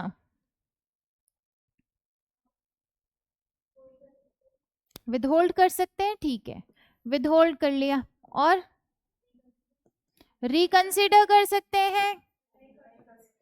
नहीं कर सकते, हाथ खड़ा करेंगे। नहीं कर सकते, ठीक है, क्योंकि कौन सा बिल है?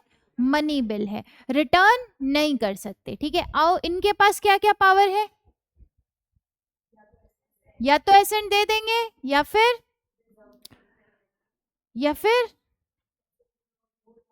विदहोल्ड कर सकते हैं, मतलब मना कर दे, वही चीज विदहोल्ड करना, मना करना, या फिर प्रेसिडेंट के लिए रिजर्व कर देना, रिजर्व फॉर प्रेसिडेंट। अब इन्होंने प्रेसिडेंट के लिए रिजर्व कर दिया, तो अब ये बिल फिर से कहाँ आ जाएगा? यहाँ आ जाएगा। अब प्रेसिडेंट के पास क्या पावर है? ध्यान से सोचना, ये प्रेसिडेंट की पावर पूछ रही हूं ओवर स्टेट के मनी बिल के लिए। स्टेट का मनी बिल है ये, क्या हाँ कर सकते हैं? हाँ कर सकते हैं, तो हाँ कर देंगे तो ये बिल आपके पास हो जाएगा। क्या मना कर सकते हैं? मना कर सकते हैं, तो मना करेंगे तो ये बिल खत्म हो जाएगा। रिकंसिडरेशन के लिए भेज देना चाहिए, क्योंकि ये प्रेसिडेंट है और वो स्टेट का मनी बिल है, स्टेट का मनी बिल है, रिकंसिडरेशन के लिए भेज देना चाहिए। मनी बिल होता है, रिकंसिडरेशन के लिए भेजा नहीं जाएगा, ठीक है। ये सिर्फ दो ऑप्शन, यहाँ दो ऑप्शन याद रखने हैं, हाँ या ना, यहाँ पे भी हाँ या ना, और ये जो रिजर्व कर रहे हैं इसका भी फाइनल आउटकम क्या आएगा? या तो हाँ या ना। क्लियर है? बना लो इसको। और लास्ट में एक लाइन ऐड करना यहाँ पर, जब यहाँ पर आ जाओ तो मेरे को बताना।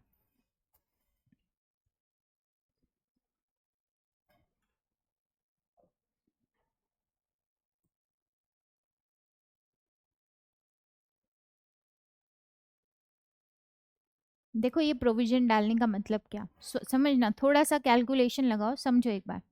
आपको पता है इस बंदे के पास में डिस्क्रिशनरी पावर है, ये अपना डिस्क्रिशन किसी भी चीज़ में यूज़ कर सकता है।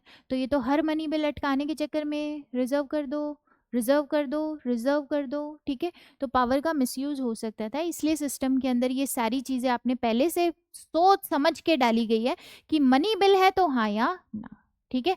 मनी बिल और ना ऐसे ही नहीं हो जाता, ना होता है काउंसिल ऑफ मिनिस्टर की एडवाइस पे। तो अगर कोई जेन्युइन चीज है, क्योंकि मनी बिल है, बजट हो सकता है, बजट एक दिन लेट हुआ सरकार गिर जाएगी, तो इसलिए मनी बिल तो मनी बिल है, इसलिए दो ही ऑप्शन रखने हैं, या तो हाँ या ना। क्लियर? और लास्ट लाइन एक ऐड करना जब इधर तक बन जाए आपका।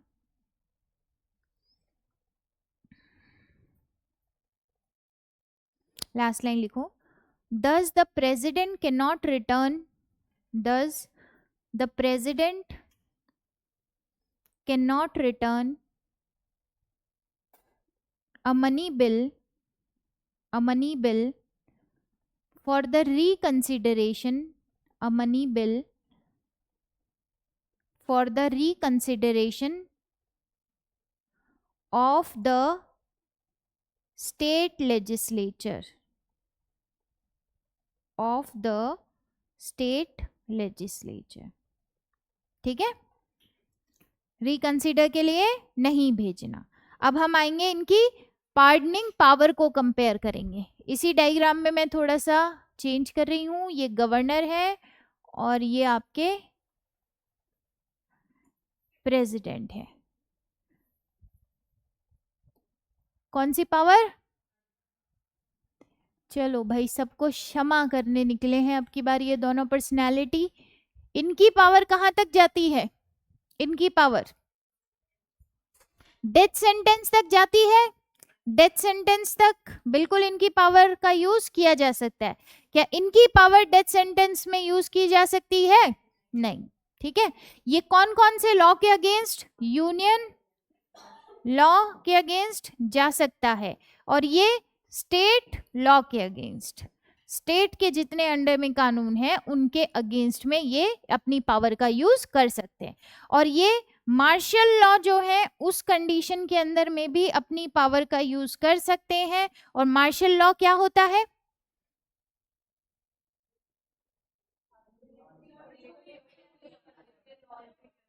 ऐसा प्रोसेसिंग के लिए मैम हमको टाइम चाहिए होता है, फिर हम प्रोसेस कर लेते हैं, ठीक है। और ये नहीं कर सकते। क्लियर? जितनी पावर इनके पास थी, पार्डन कर देना, कम्यूट कर देना, रेस्पाइट कर देना, रिप्राइव कर देना, ये सारी पावर आप वहां पर भी लिख सकते हो। ठीक है, सेम पावर है। बना लो इन दोनों को, या मैं लिखा दूं क्या इसको? नहीं, कितना जल्दी नहीं बोला है। नहीं मैम, लिखाने की कोई जरूरत नहीं। हाँ, डायग्राम बनाने में ज्यादा मजा आता है। ऐसा क्या?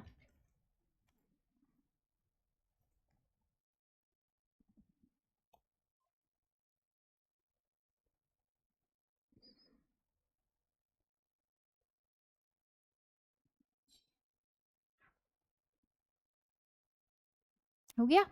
अब एक छोटा सा टॉपिक बचता है हमारा, दैट इज कौन सा? CM and council of minister.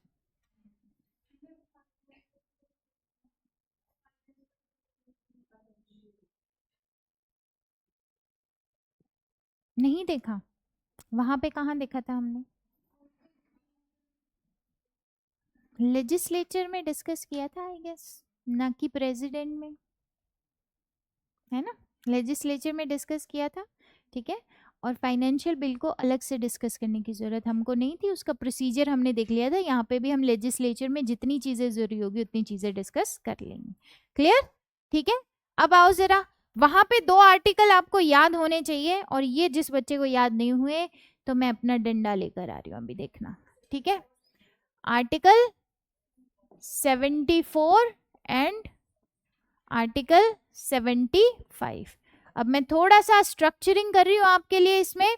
Article 74 कुछ बात बोलेगा, उसके बाद आर्टिकल 75 जो है एक बात नहीं बोलेगा। ये 1 2 3 4 5 और 6 इतनी बात बोलेगा। ठीक है, अब ये था सेंट्रल लेवल का स्ट्रक्चर। अब हम बना रहे हैं कौन से लेवल का स्ट्रक्चर? स्टेट।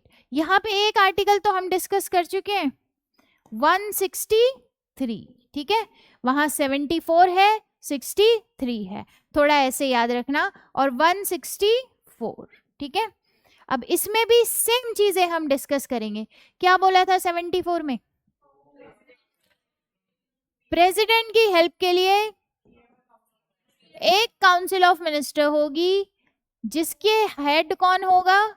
प्राइम मिनिस्टर होगा, और बाकी सारे यहाँ पर मिनिस्टर्स होंगे। यहाँ पे क्या बोल रहा है 163? आप खुद बता दोगे, अब बताना जरा। गवर्नर की एडवाइस के लिए एक काउंसिल ऑफ मिनिस्टर होगी, जिसके हेड पे कौन बैठा होगा? सीएम, और ये बाकी के मिनिस्टर्स होंगे। क्लियर? यहाँ पे क्या कह रहा था 75(1)? प्रेसिडेंट अपॉइंट करेगा प्राइम मिनिस्टर को, और इसकी एडवाइस पे अदर मिनिस्टर्स को। ऐसा था, प्रेसिडेंट ने पहले अपॉइंट किया किसको? प्राइम मिनिस्टर को, और इससे एडवाइस लेके किसको अपॉइंट किया? मिनिस्टर्स को, के सारे मिनिस्टर्स को। यहाँ पे क्या कहेगा? ये पहली बात, गवर्नर अपॉइंट करेगा सीएम को, इसकी एडवाइस पे सारे मिनिस्टर्स को। सेकंड बात क्या थी यहाँ पे? मतलब ये प्लेजर ऑफ प्रेसिडेंट तक अपनी पोस्ट पे बैठे रहते हैं, सिर्फ मिनिस्टर या पीएमबी, पीएमबी। ठीक है, तो ये क्या कह रहा है कि ये सीएम और ये सारे मिनिस्टर्स, सीएम को अलग से नाम देने की भी आपको जरूरत नहीं है। काउंसिल ऑफ मिनिस्टर के सारे मिनिस्टर जो है वो किसके प्लेजर पे बैठे हैं? Pleasure of governor. ठीक है, और इधर क्या था थर्ड नंबर का पॉइंट? कलेक्टिव रिस्पॉन्सिबिलिटी लोकसभा, यहां कलेक्टिव रिस्पॉन्सिबिलिटी लेजिस्लेटिव असेंबली। चौथा पॉइंट क्या बोल रहे थे हम? ओथ। देन उसके बाद कोई भी मिनिस्टर 6 मंथ तक मिनिस्टर हो जाना चाहिए। मिनिस्टर बनने के लिए क्या है? या तो लोकसभा राज्यसभा से एमपी आप होने चाहिए, अगर नहीं हो तो 6 महीने तक कंटिन्यू करोगे, 6 महीने से ज्यादा आप कंटिन्यू नहीं करोगे। तो यहाँ पर भी चौथे नंबर की बात क्या होगी? ओथ। और ओथ किस चीज की लेंगे? ये ऑफिस प्लस सीक्रेसी। अरे ये भी तो मिनिस्टर है, इनको भी तो सीक्रेट रखनी है सारी बातें। कितनी सारे डिसीजन लिए जाएंगे इनकी काउंसिल के अंदर, बाहर जाके सबको बता देना है क्या? नहीं। कौन ओथ दिलाएगा? और यहाँ पे प्रेसिडेंट। इसके बाद में 5th नंबर का पॉइंट क्या है, कोई भी पर्सन अगर आपके मिनिस्टर बने रहना चाहता है तो उसको स्टेट लेजिस्लेचर का पार्ट होना पड़ेगा। मैक्सिमम वो 6 महीने तक रह सकता है। ऐसा पर्सन जो पार्ट नहीं है, जो एमएलए नहीं है, जो एमएलसी नहीं है, 6 महीने के बाद में उसका कंटिन्यू नहीं होगा। ठीक है, पहले क्या होता था, पहले इस पावर का भी मिसयूज होता था। देखना, जैसे फॉर एग्जाम्पल मैं हूं और मेरी सरकार से अच्छी खासी पहचान वगैरह है तो वो मुझे मिनिस्टर बना देते थे, मिनिस्टर बना दिए, लेकिन मैं इलेक्शन जीत कर नहीं आ पाई। ठीक है, मैं एमएलए नहीं बन पाई। अब उन्होंने क्या किया, जैसे ही मेरा 6 महीना कंप्लीट होगा और 6 महीने के बाद में मैं रिजाइन कर दूंगी, उससे पहले भाई मैं नहीं कंटिन्यू कर सकती, उसके बाद मुझे दोबारा से अपॉइंट कर देते थे। तो ऐसे बार बार अपॉइंट कर दिए जाता था। फिर बाद में कोर्ट ने स्ट्रिक्टली मना कर दिया, रीअपॉइंटमेंट नहीं करोगे। एक पर्सन जो 6 महीने में नहीं बन पाया मेंबर ऑफ पार्लियामेंट उधर और इधर मेंबर ऑफ स्टेट लेजिस्लेचर, तो आप उसको रीअपॉइंट नहीं करोगे। एंड देन लास्ट पॉइंट क्या है, 6th पॉइंट, अलाउंसेस, सैलरी, ये सब यहाँ कौन डिसाइड करता है, पार्लियामेंट। तो यहाँ कौन डिसाइड करेगा, स्टेट का लेजिस्लेचर। क्या क्लियर है ये दोनों आर्टिकल, या इसमें मेहनत करनी पड़ेगी याद करने में? सेम ही है। क्या इसको हम बना लेंगे इसी तरीके से या लैंग्वेज वाइज लिखना है हमको? बना लेंगे, थोड़ा और बेटर तरीके से बना लेना, जैसे मैंने बनाया है उससे। प्रणव बना लेंगे।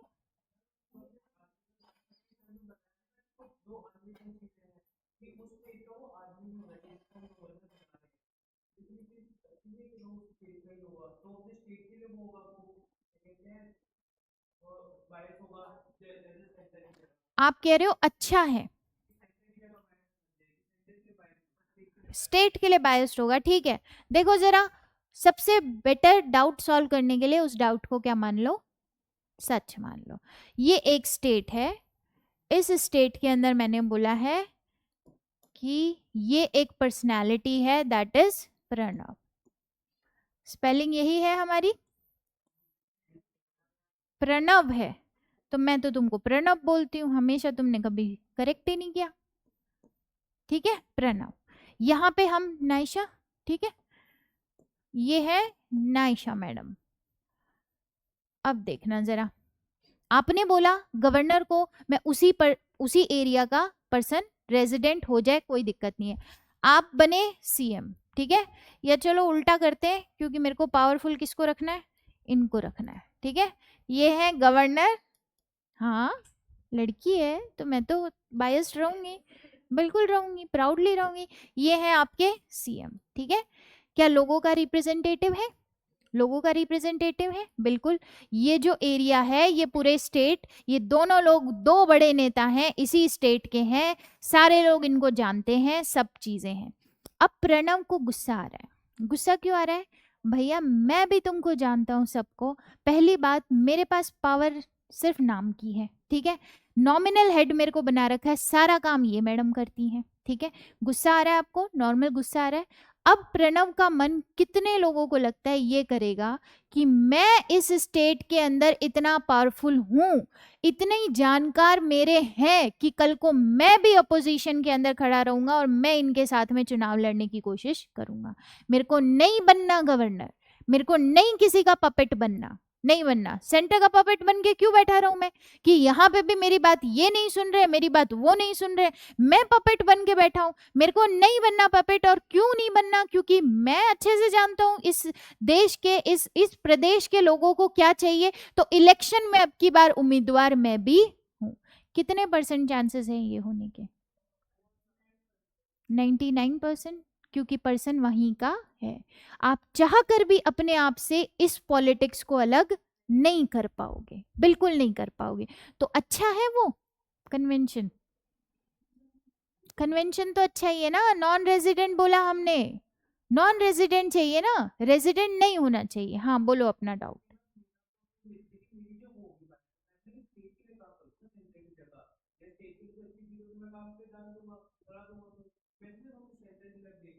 बट आपके कॉन्स्टिट्यूशन ने आपको जिस पोस्ट पे बिठाया है वो है सेंटर का एजेंट, अपनी पावर अलग से थोड़ी बना लोगे। मैं कल को अपना डिस्क्रिशन ये बोल रहा हूं मैं सेंटर की नहीं सुनूंगा, भैया हटा देंगे, हटा देंगे। प्लेजर पे ही तो हो, कौन सा तुम्हारा डिसाइडेड है कि 5 साल तुमको बिठाना ही है, यूं यूं हटा देंगे जहां नहीं माने। अब बताओ, ठीक है, क्लियर। तो इसलिए स्टेट का नहीं होना चाहिए। स्टेट की पॉलिटिक्स में इंटरेस्ट होता है, अरे हम लोगों का जितना लेसर टू लेसर इंटरेस्ट है तो ही हमारा मन कर जाता है कई बार सीएम बनने का, ये सब का हो जाता है ना जब पॉलिटिक्स की बात सुनते हैं। अब सोचो जो जो पर्सन वहां बैठा होगा, जिसको पता है लोगों में लोकप्रिय हूं भाई, मैं भी यहाँ पे, मेरे भी घर वाले चाहते हैं मैं सीएम बनूं, बिल्कुल बनूं, ठीक है। तो इसलिए ये चीज थोड़ी कॉम्प्लिकेटेड हो जाएगी, इसलिए हमने कन्वेंशन रखा नॉन रेसिडेंट हो तो बेटर है। बना लो।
क्या बन गया?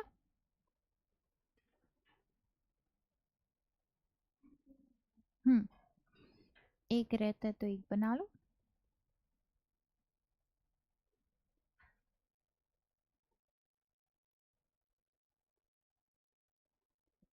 अगर आपको जरूरत लगे लिखाने की तो मेरे को बता देना, ठीक है। ये बिल्कुल सिमिलर चीजें हैं सेंटर और स्टेट में, बस आर्टिकल ये कंपैरिजन के साथ अगर आप अपनी कॉपी में लिखते हो तो आपको याद भी जल्दी होगा, ठीक है। 74 और 75, और 74 से देखो 64 करना चाहिए था, लेकिन एक पीछे जाना है हमको, 163। 163 आप इसको ऐसे भी याद रख सकते हो, 74 है तो आपको 64 ही करना था, लेकिन आपने इस 4 को क्या कर दिया, 3+1, ठीक है। बोलो मैम इतना कैलकुलेशन लगाने की जरूरत नहीं है, बट ये तरीका है, आपको ऐसे याद रह जाएगा। अब मैं पावर बता रही हूँ, देखो हमने इस पर्सनालिटी को पढ़ लिया है, ये इनके बारे में पढ़ लिया है, अब इस पर्सनालिटी की कुछ पावर्स के बारे में डिस्कस करें, जो कि है सीएम। क्या रोल होता है सीएम का? हाँ,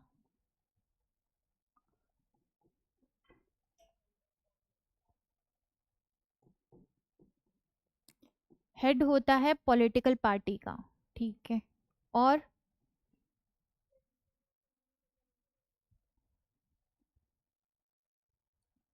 पार्टी को मेजोरिटी रहती, पार्टी को मेजोरिटी रहती है, ठीक है। Related to governor and related to state legislature, actual head है। एंड नंबर 4 स्पेशल पावर, इनकी एडवाइस पे कुछ, इनके बिना कुछ होता नहीं है। देखो अब जरा, सबसे पहले मैं कह रही हूँ रोल इनका काउंसिल ऑफ मिनिस्टर से रिलेटेड। ये काउंसिल ऑफ मिनिस्टर है सारी की सारी, जिसके अंदर ये बैठे हैं आपके चीफ मिनिस्टर, और ये बाकी कौन है, अदर मिनिस्टर्स, ठीक है। वही बहुत सारे मिनिस्टर्स हैं जिनको अलग अलग डिपार्टमेंट, अलग अलग मिनिस्ट्री राज्य लेवल के ऊपर दे दी जाएगी। क्या ये पर्सन बहुत इंपॉर्टेंट है? बिल्कुल। ये पर्सन ही गवर्नर को एडवाइस कर रहे हैं क्या कि किसको मिनिस्टर बनाना है? अपॉइंट तो कौन कर रहा है इनको? गवर्नर कर रहा है। गवर्नर यहाँ बैठा हुआ, सबसे पहले उसने किसको अपॉइंट किया? सीएम को। और इसकी एडवाइस पे किसको अपॉइंट किया? इन सबको। ठीक है, तो इनके अपॉइंटमेंट में रोल इसका है क्या? बिल्कुल है। सेकेंड चीज, इनको कौन सा डिपार्टमेंट देना है, कौन सा पोर्टफोलियो देना है, ये भी डिसाइड कौन कर रहा है? ये कर रहा है। इनकी मीटिंग्स कब कब होंगी, ये पूरी मीटिंग के अंदर जब आएंगे तो बैठ के क्लास मॉनिटर कौन बन रहा है? सीएम बन रहा है। अगर ये सीएम अपनी पोस्ट से रिजाइन कर दे तो ये पूरी की पूरी काउंसिल ऑफ मिनिस्टर खत्म। तो कौन है यहाँ पे सबसे ज्यादा पावरफुल? और ये पूरी रिस्पॉन्सिबिलिटी है सीएम की काउंसिल ऑफ मिनिस्टर से रिलेटेड। इवन पोर्टफोलियो डिसाइड करना, किसको कौन सा डिपार्टमेंट मिलेगा, किसको कौन सा काम मिलना है, कब कब हमने मीटिंग करनी है, ये सारी चीजें, इनका जो भी बिजनेस होगा वो सारे डिसीजन कौन लेता है? सीएम लेता है। और अगर सीएम नहीं तो सीएम की काउंसिल भी नहीं। क्लियर? सीएम नहीं तो सीएम की काउंसिल भी नहीं। इनको, इन लोगों को हटाने का काम भी तो सीएम ही करता है, ये अपने मन से थोड़ी करता है। यही तो बोलता है चुपचाप कि भैया ये एक पर्सन कह रहा है हम कलेक्टिव डिसीजन के साथ नहीं हूं। बिल्कुल भी नहीं है, हम अलग डिसीजन ले रहे हैं और आप ये जो कलेक्टिव डिसीजन ले रहे हो इसमें मैं नहीं हूं। तो ऐसा चलेगा क्या? नहीं। ये क्या करेगा? ये बोलेगा या तो रिजाइन कर दे, चुपचाप रिजाइन कर दो, रिजाइन नहीं होता तो रुको, उसको बोलता हूं और उसको बोलने के बाद में इनको हटा दिया जाएगा। तो ये है इसकी powers related to council of minister. Then हम आते हैं रिलेटेड टू गवर्नर। गवर्नर से रिलेटेड एक आर्टिकल हमने पढ़ा है, दैट इज आर्टिकल 167। सीएम की ड्यूटी बनती है कि ये गवर्नर को सारी इंफॉर्मेशन जो है वो प्रोवाइड करे। सारी मतलब सारी स्टेट के एडमिनिस्ट्रेशन से रिलेटेड और लेजिस्लेशन से रिलेटेड। इसके अलावा जब भी आपके गवर्नर कोई भी काम करता है, कोई भी मतलब कोई भी अपॉइंटमेंट का काम भी करता है, तो एडवाइस किससे लेता है? सीएम से लेता है। ये इसकी पावर्स है आपके गवर्नर से रिलेटेड। स्टेट लेजिस्लेचर के अंदर गवर्नर का रोल आता है, ध्यान रखना, किसका रोल आता है? गवर्नर का, समन करने में, प्रोरोग करने में और डिसॉल्व करने में। लेकिन ये भाई साहब किससे पूछते हैं? सीएम से पूछते हैं। तो रोल किसका हुआ? सीएम का हुआ। और कुछ अदर स्पेशल पावर्स भी हैं, जैसे for example inter state council है तो उसके आप मेंबर होगे, आप पॉलिटिकल हेड हो इस प्रदेश के, आप स्पीकर हो, गवर्नमेंट की जो भी पॉलिसीज हैं उनके बारे में आप बताओगे। आपने देखा होगा, देखना, गवर्नर और प्रेसिडेंट को आपने इतना ज्यादा नहीं देखा होगा कभी भी आके वो आपको बता रहे हैं सरकार की ये पॉलिसी है, ये पॉलिसी है, नहीं। सेंट्रल लेवल पे मोदी जी आते हैं बताने के लिए, हम जन धन योजना लेकर आएंगे, हम ये वाली योजना शुरू करेंगे, ठीक है, हमने अन्नपूर्णा योजना में इतना काम कर दिया, हमने इसके अंदर इतना काम कर दिया। ऐसे ही स्टेट के अंदर जो स्पीकर है, ठीक है, पॉलिटिकल स्पीकर है, जो गवर्नमेंट की पॉलिसीज है उनके लिए, वो कौन है? सीएम है। स्टेट में भी गवर्नर को नहीं देखोगे कभी भी ये बात करते हुए, ये सब बात करने कौन आएगा? सीएम आएगा, ठीक है, चीफ मिनिस्टर आएगा और वो बताएगा हमारी प्रदेश की सरकार ने ये स्कीम लाके इतने लोगों का बेटरमेंट किया है। क्लियर? क्लियर है? इतना लिखना शुरू करें। सबसे पहले ऐसे ही in relation to council of minister, in relation to council of minister,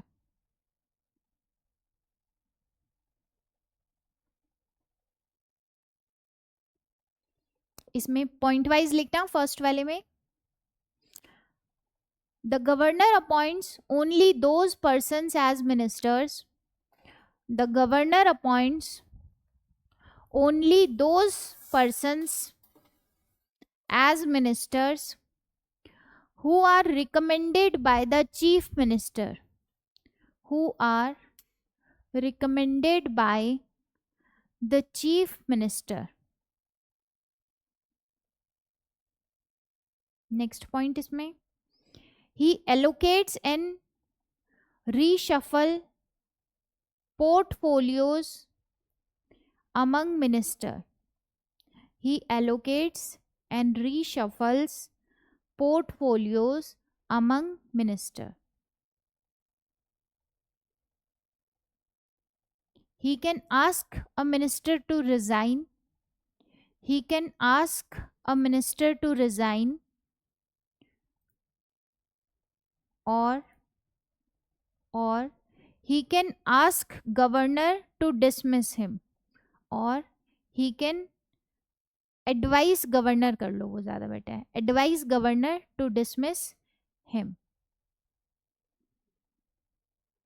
next point इसी में, presides over the meetings of council of minister, presides over the meetings of council of minister, control and coordinate all activities of ministers, he controls and coordinate all activities of ministers,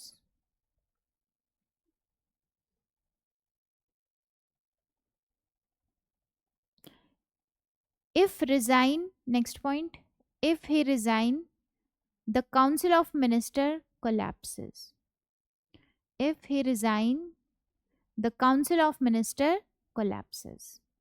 ठीक है, ये है तो council of minister है, ये नहीं तो council of minister नहीं है। क्लियर है, क्लियर, ठीक है। अच्छा, इस पर्सन की अगर डेथ हो जाती है और फिर तो पूरा प्रॉपर नया प्रोसीजर सब शुरू करना पड़ेगा, तो क्या ये council of minister as it is रह सकती है? नहीं रह सकती। ठीक है, काउंसिल ऑफ मिनिस्टर अब नहीं बनेगी, ये इसके साथ में ही खत्म। क्लियर। नेक्स्ट लिखो, in relation to the governor, यहाँ पे हम एक लाइन में ऐसे लिख लें आर्टिकल 167, ये लिख लें आर्टिकल 167, तीनों बातें याद है उसकी। ड्यूटी बनती है सीएम की कि उसको सारी इंफॉर्मेशन प्रोवाइड करे, आर्टिकल 167, और एक लाइन और लिख लो, and he advise the governor with regard to appointments, he advised the governor with regard to appointments। मतलब गवर्नर जितने अपॉइंटमेंट करता है, हमने उसकी पोस्ट में जितने अपॉइंटमेंट लिखे हैं ना, उनकी अपॉइंटमेंट में एडवाइस कौन करता है? सीएम करता है। क्या मिनिस्टर के लिए भी अपॉइंटमेंट गवर्नर का है, लेकिन एडवाइस किसकी है? सीएम की है। वैसे ही बाकी लोगों का ध्यान है, state finance commission, state election commission, ये बोला ना हमने, ये सब बनाने के अंदर किसकी एडवाइस लगेगी? सीएम की एडवाइस लगेगी। Third point, in relation to state legislature, in relation to state legislature, he advised the governor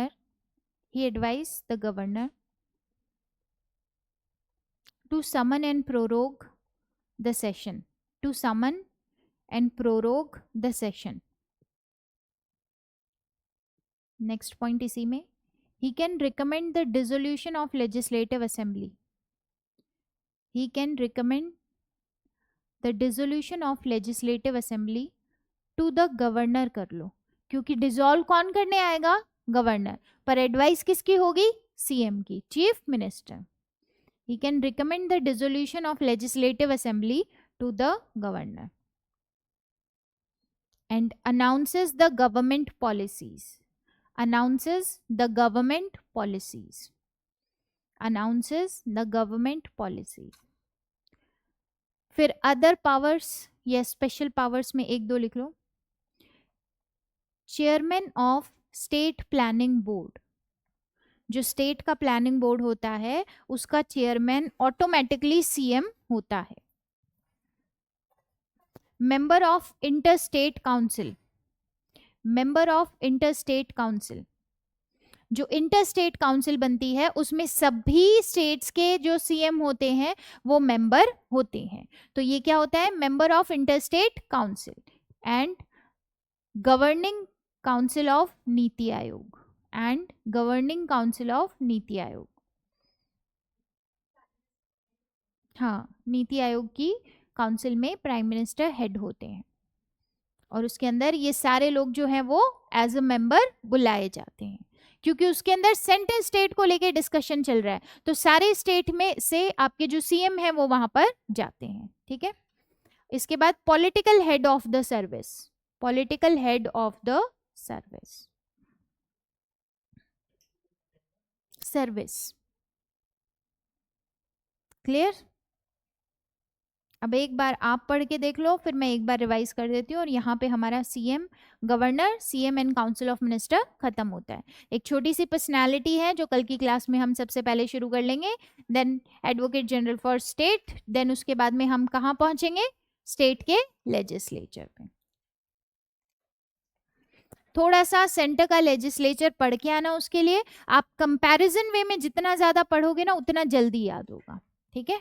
article 74, 75, 163, 164 एक साथ ध्यान रखो, सारी बातें ध्यान रहेगी। एक बार देखो यहाँ तक का डाउट क्या है। अरे दीदी रुक जाओ भी, हाँ क्या हुआ, कहीं पहुंचना है? अच्छा जाओ जाओ जाओ जाओ, हाँ कोई बात नहीं, कोई दिक्कत नहीं है, ठीक है। ये यहाँ तक में कोई प्रॉब्लम है? प्रणव देख लो एक बार पढ़ के, आपको पहले कुछ पूछना है तो बताओ, नहीं तो फिर मैं शुरू करूंगी रिवाइज।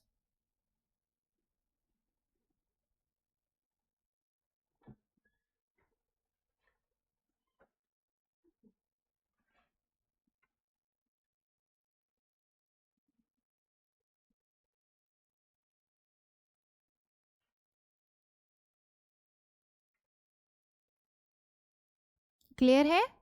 क्लियर? देखो जरा क्या देखा हमने स्टार्टिंग से। सबसे पहले हमने, ये तो चलो कल देखा था, powers and function of governor, ठीक है। सबसे पहले कौन सी पावर? Executive power. एग्जीक्यूटिव पावर में कौन कौन सी पावर है? सारी एग्जीक्यूटिव पावर इसके पास है।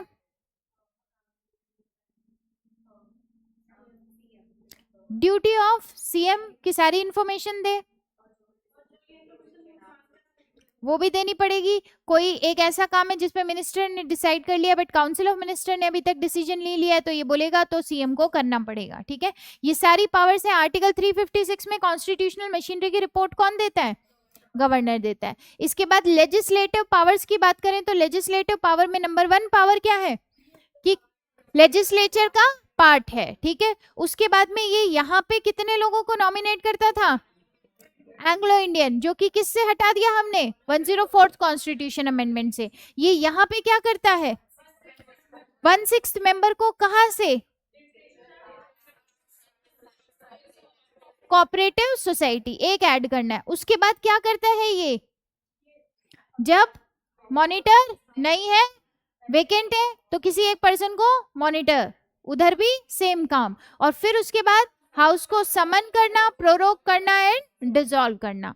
देन इसके बाद हम आगे इनकी कौन सी और एक और पावर डिस्क्वालिफिकेशन से रिलेटेड लेजिस्लेटिव लोगों की है ये 4 ग्राउंड के ऊपर। सिटीजनशिप चेंज, बैंकरप्ट हो गए, मेंटल अनसाउंडनेस है, ऑफिस ऑफ प्रॉफिट होल्ड करते हो, सेंट्रल लेवल पे एक एमपी को डिस्क्वालीफाई करना होगा। इन ग्राउंड्स पे कौन करेगा? प्रेसिडेंट। किससे पूछ के? Election commission of India. MLA को अगर इन 4 ग्राउंड के ऊपर डिस्क्वालीफाई करना होगा, गवर्नर। किससे पूछ के? Election commission of India. Then इसके बाद हम आते हैं आपके बिल, जब इसके पास प्रेजेंट किया जाता है तो पहली बार तो हाँ कर सकता है, मना कर सकता है, वापस के लिए भेजेगा तो बाउंड है, और फिर रिजर्व कर सकता है। कौन से बिल को रिजर्व करेगा? कोई भी कर सकता है। हाई कोर्ट को इंपैक्ट करता हुआ है तो इसके लिए जरूरी है कि उस बिल को तो ये रिजर्व करेगा ही करेगा। देन इसके बाद ये पावर क्या है? किसकी? और ऐसी ही सेम पावर इसके पास भी है। ये कुछ ऑर्डिनेंस को रिजर्व भी कर देता है आपके प्रेसिडेंट के लिए, लेकिन इतना ज्यादा दिमाग लगाने की जरूरत हमको नहीं है। फाइनेंशियल पावर में गवर्नर की पावर क्या है? फाइनेंस कमीशन बनाता है, लेकिन इसका उस फाइनेंस कमीशन से लेना देना नहीं है। और बजट रखवाता है और मनी बिल को पहले रिकमेंडेशन देता है। Then contingency fund of state जो है वो इसके कंट्रोल में होती है। देन इसके बाद में पार्डनिंग पावर में क्या डिफरेंस लग रहा है? ये डेथ सेंटेंस भी डील करता है, वो नहीं कर सकता डेथ सेंटेंस। ये यूनियन लिस्ट, मार्शल लॉ, और ये सिर्फ स्टेट लॉ के अंदर। यहाँ पे यूनियन लॉ तक इसकी पावर नहीं जाती, डेथ सेंटेंस तक भी इसकी पावर नहीं जाती। देन इसके बाद में आपके आर्टिकल 74 किससे रिलेटेड? प्रेसिडेंट की एड एंड एडवाइस के लिए PM and council of minister. तो ये किससे रिलेटेड? गवर्नर की एड एंड एडवाइस के लिए। इन दोनों आर्टिकल में कौन ज्यादा पावरफुल? इन दोनों आर्टिकल में कौन ज्यादा पावरफुल? गवर्नर। क्यों? आर्टिकल में लिखा हुआ है अपने डिस्क्रिशनरी पावर को छोड़ के बाकी काम के लिए, एड एंड एडवाइस के लिए आपके पास काउंसिल ऑफ मिनिस्टर होगी। डिस्क्रिशन एडेड है ना कॉन्स्टिट्यूशन में इसका। देन आर्टिकल 75 किससे related? Ministers and prime minister से। ये भी हम कह सकते हैं मिनिस्टर से रिलेटेड। पहली बार में क्या कह रहे हो आप, इनको कौन चूज करेगा, अपॉइंट करेगा प्रेसिडेंट, और पीएम की एडवाइस पे बाकी मिनिस्टर। यहाँ पे गवर्नर, सीएम और बाकी मिनिस्टर। यहाँ पे प्रेसिडेंट, यहाँ पे प्लेजर ऑफ गवर्नर। यहाँ पे collective responsibility Lok Sabha, collective responsibility legislative assembly. यहाँ पे ओथ, किसकी ओथ, सीक्रेसी। यहाँ पे ऑफिस एंड सीक्रेसी कौन दिलाएगा, गवर्नर दिलाएंगे। यहाँ पे आपके मंत्री बने रहने के लिए 6 महीने में लेजिस्लेचर का पार्ट होना जरूरी है। देन अलाउंसेस वगैरह वो कौन डिसाइड करते हैं, और इनके कौन डिसाइड करते हैं, स्टेट लेजिस्लेचर। इसके बाद में हमने ये प्रणव का एग्जांपल देखा था, प्रणव को बनाना है उसी स्टेट का पर्सन, उसी स्टेट का गवर्नर, कभी नहीं, ठीक है, पॉलिटिक्स आ जाएगी। देन इसके बाद में रोल ऑफ सीएम किससे रिलेटेड, काउंसिल ऑफ मिनिस्टर। क्या रोल है, इनको अपॉइंट करवाता है, पहले तो गवर्नर को बुला के डिपार्टमेंट पोर्टफोलियोज देता है, उनको कौन सा काम है, हेड ये है, प्रिसाइड ओवर करता है, रिमूव भी कर सकता है, रिजाइन करने के लिए भी कह सकता है, तो सारे कंट्रोल में इन्हीं के। और ये गया तो काउंसिल ऑफ मिनिस्टर गई। देन गवर्नर से रिलेटेड क्या पावर है, बताता है, ठीक है, अपने आप भी बताएगा, टाइम टू टाइम पूछे जाने पर भी बताएगा। और इसके अलावा जितने अपॉइंटमेंट ये पर्सन करेगा उतने अपॉइंटमेंट में हेल्प जो है वो ये करेगा। देन स्टेट लेजिस्लेचर के कौन कौन से काम, समन करना, प्रोरोग करना, डिसॉल्व करना, सबके लिए एडवाइस आपके ये देगा। इसके बाद में स्पेशल पावर्स क्या थी,